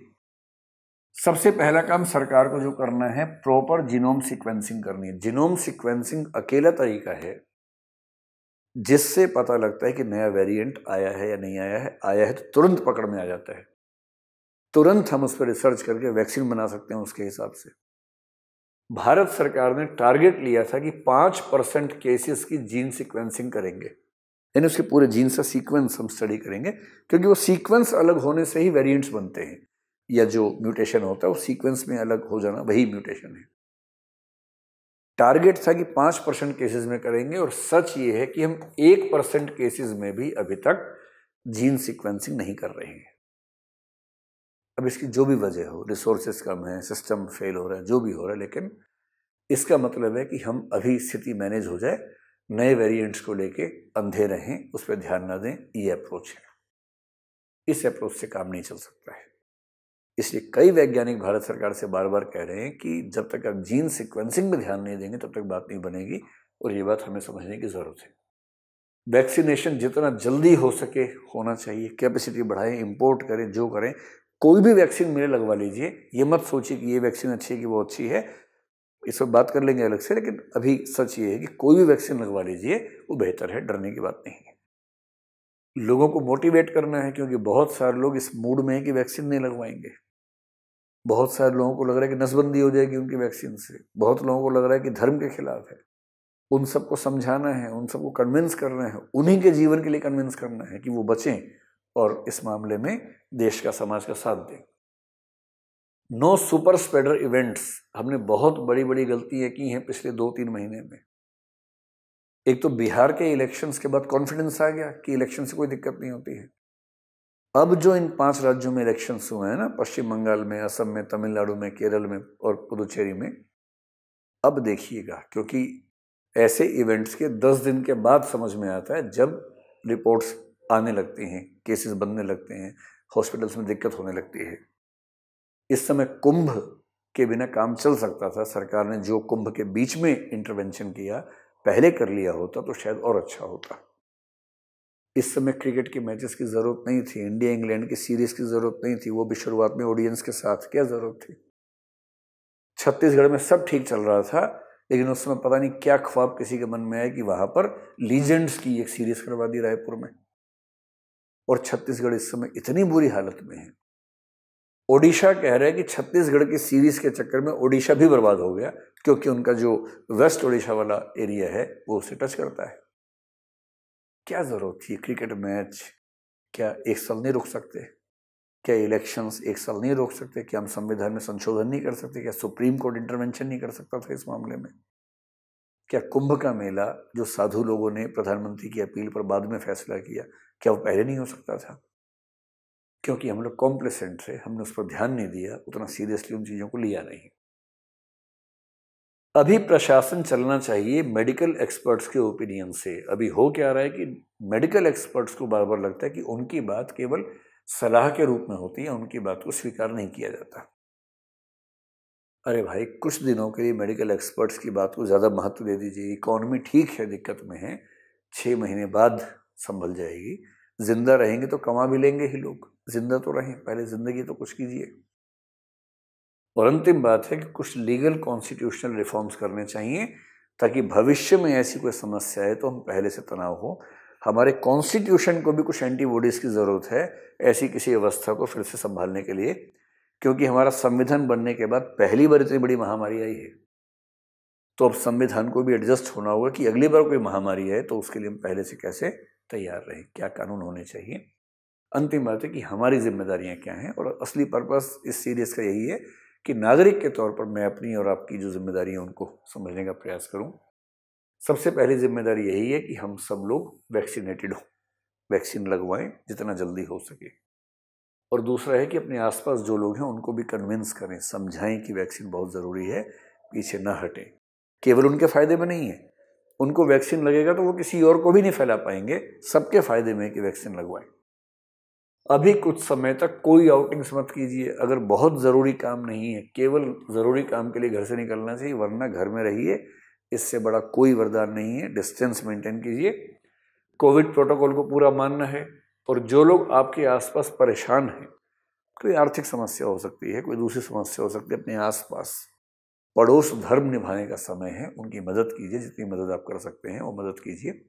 मदद करने के लिए जाने की ज़रूरत नहीं है, जाएंगे तो लेके आएंगे वायरस को। बिना कहीं जाए फ़ोन के माध्यम से किसी और तरीके से एक दूसरे की हेल्प करते हुए, ताकि जिसका संकट गहरे स्तर का है उसको आसपास सपोर्टिंग हैंड्स मिलें, सब लोग मिलकर मैनेज कर लें। अफवाहें न तो फैलाइए, न फैलाने दीजिए, ताकि इन्फोडेमिक कंट्रोल हो सके। इन्फोडेमिक को मैनेज करना इस समय ज़्यादा बड़ी चुनौती है, ये ध्यान रखें। और अंतिम बात है कि अपने आसपास का माहौल थोड़ा सा पॉजिटिव रखिए। सुबह से रात तक लाशों के चित्र ना देखिए, ना दिखाइए। कितनी चिताएं जल रही हैं वो मत दिखाइए सबको वीडियो। और इतने लोग मर गए, इतने लोगों को इन्फेक्शन हो गया, ये तो जवान आदमी मर गया, इसकी उम्र 30 साल थी, ये मर गया, फेफड़े खत्म हो गए, ये सब है, हो रहा है। बहुत मत फैलाइए इन बातों को, क्योंकि ऐसी बातें सुन सुनकर कई लोग जो वैसे बच सकते थे वो भी मर जाते हैं। पॉजिटिव रहिए। अगर आपके आसपास कोई पेशेंट है तो उसको अच्छी बातें कीजिए, ऐसी कहानियां बताइए कि ये व्यक्ति ऐसी स्थिति में था, उसके बाद भी बच गया, तुम तो बहुत अच्छी स्थिति में हो, बच ही जाओगे। कॉन्फिडेंस हो, थोड़ा मोटिवेशन रहे, भरोसा हो कि हम ठीक हो जाएंगे, तो उस भरोसे से भी हम ठीक होते हैं। प्लेसिबो इफेक्ट कहते हैं इसको मेडिकल साइंस में। वैक्सीन वाले दिन समझाऊंगा प्लेसिबो इफेक्ट क्या होता है, तो ये बात और स्पष्ट होगी। चिंता नहीं करनी है, चिंता करने से कुछ नहीं होने वाला है। भरोसा रखिए, सब ठीक होगा। मान के चलिए कि अगस्त या सितंबर तक चीजें नॉर्मल फिर से हो जाएंगी जैसे फरवरी में थी। मानकर चलिए कि अक्टूबर से दिसंबर के बीच में पेंडेमिक का लेवल आ जाएगा देश भर में, यानी कि मेडिकल इंफ्रास्ट्रक्चर चीज़ों को आराम से मैनेज कर पाएगा और ये आमतौर पर स्थिर रहता है मामला। थर्ड वेव या तो आएगी ही नहीं, आएगी तो इसकी तुलना में बहुत सीमित होगी। अगर नया वेरिएंट नहीं आ गया तो, नया वेरिएंट आया तो अलग बात है, लेकिन आमतौर पर ये मान के चलना चाहिए थर्ड वेव या तो आएगी नहीं या बहुत हल्की होगी। और अंतिम बात, ये मान के चलिए कि एंडेमिक होने के बाद चीज़ें स्थिर हो जाएंगी। 2022 मई जून तक सब ठीक रहा तो हम उसी पुराने जीवन के पास लौट पाएंगे जिस जीवन को लेके अब हम बहुत इमोशनल होते हैं कि वो दिन कब आएंगे, वो सुबह कभी तो आएगी। तो इस वीडियो का एक पर्पज़ ये भी था कि थोड़ा सा हम चीज़ों को ठीक से समझें, अफवाहों से बचें और जितना संभव हो पॉजिटिव रहें, आसपास का माहौल पॉजिटिव रखें। बहुत धन्यवाद। बहुत जल्दी मैं कोई वीडियो लेके आऊँगा ऐसे सीरीज़ का और 3-4 वीडियो के माध्यम से कोशिश करेंगे कि चीज़ें समझ में आए। धन्यवाद, जल्दी मिलते हैं। पॉजिटिव रहिए, कोविड पॉजिटिव नहीं, वैसे पॉजिटिव रहिए और कोविड नेगेटिव रहिए। नमस्कार।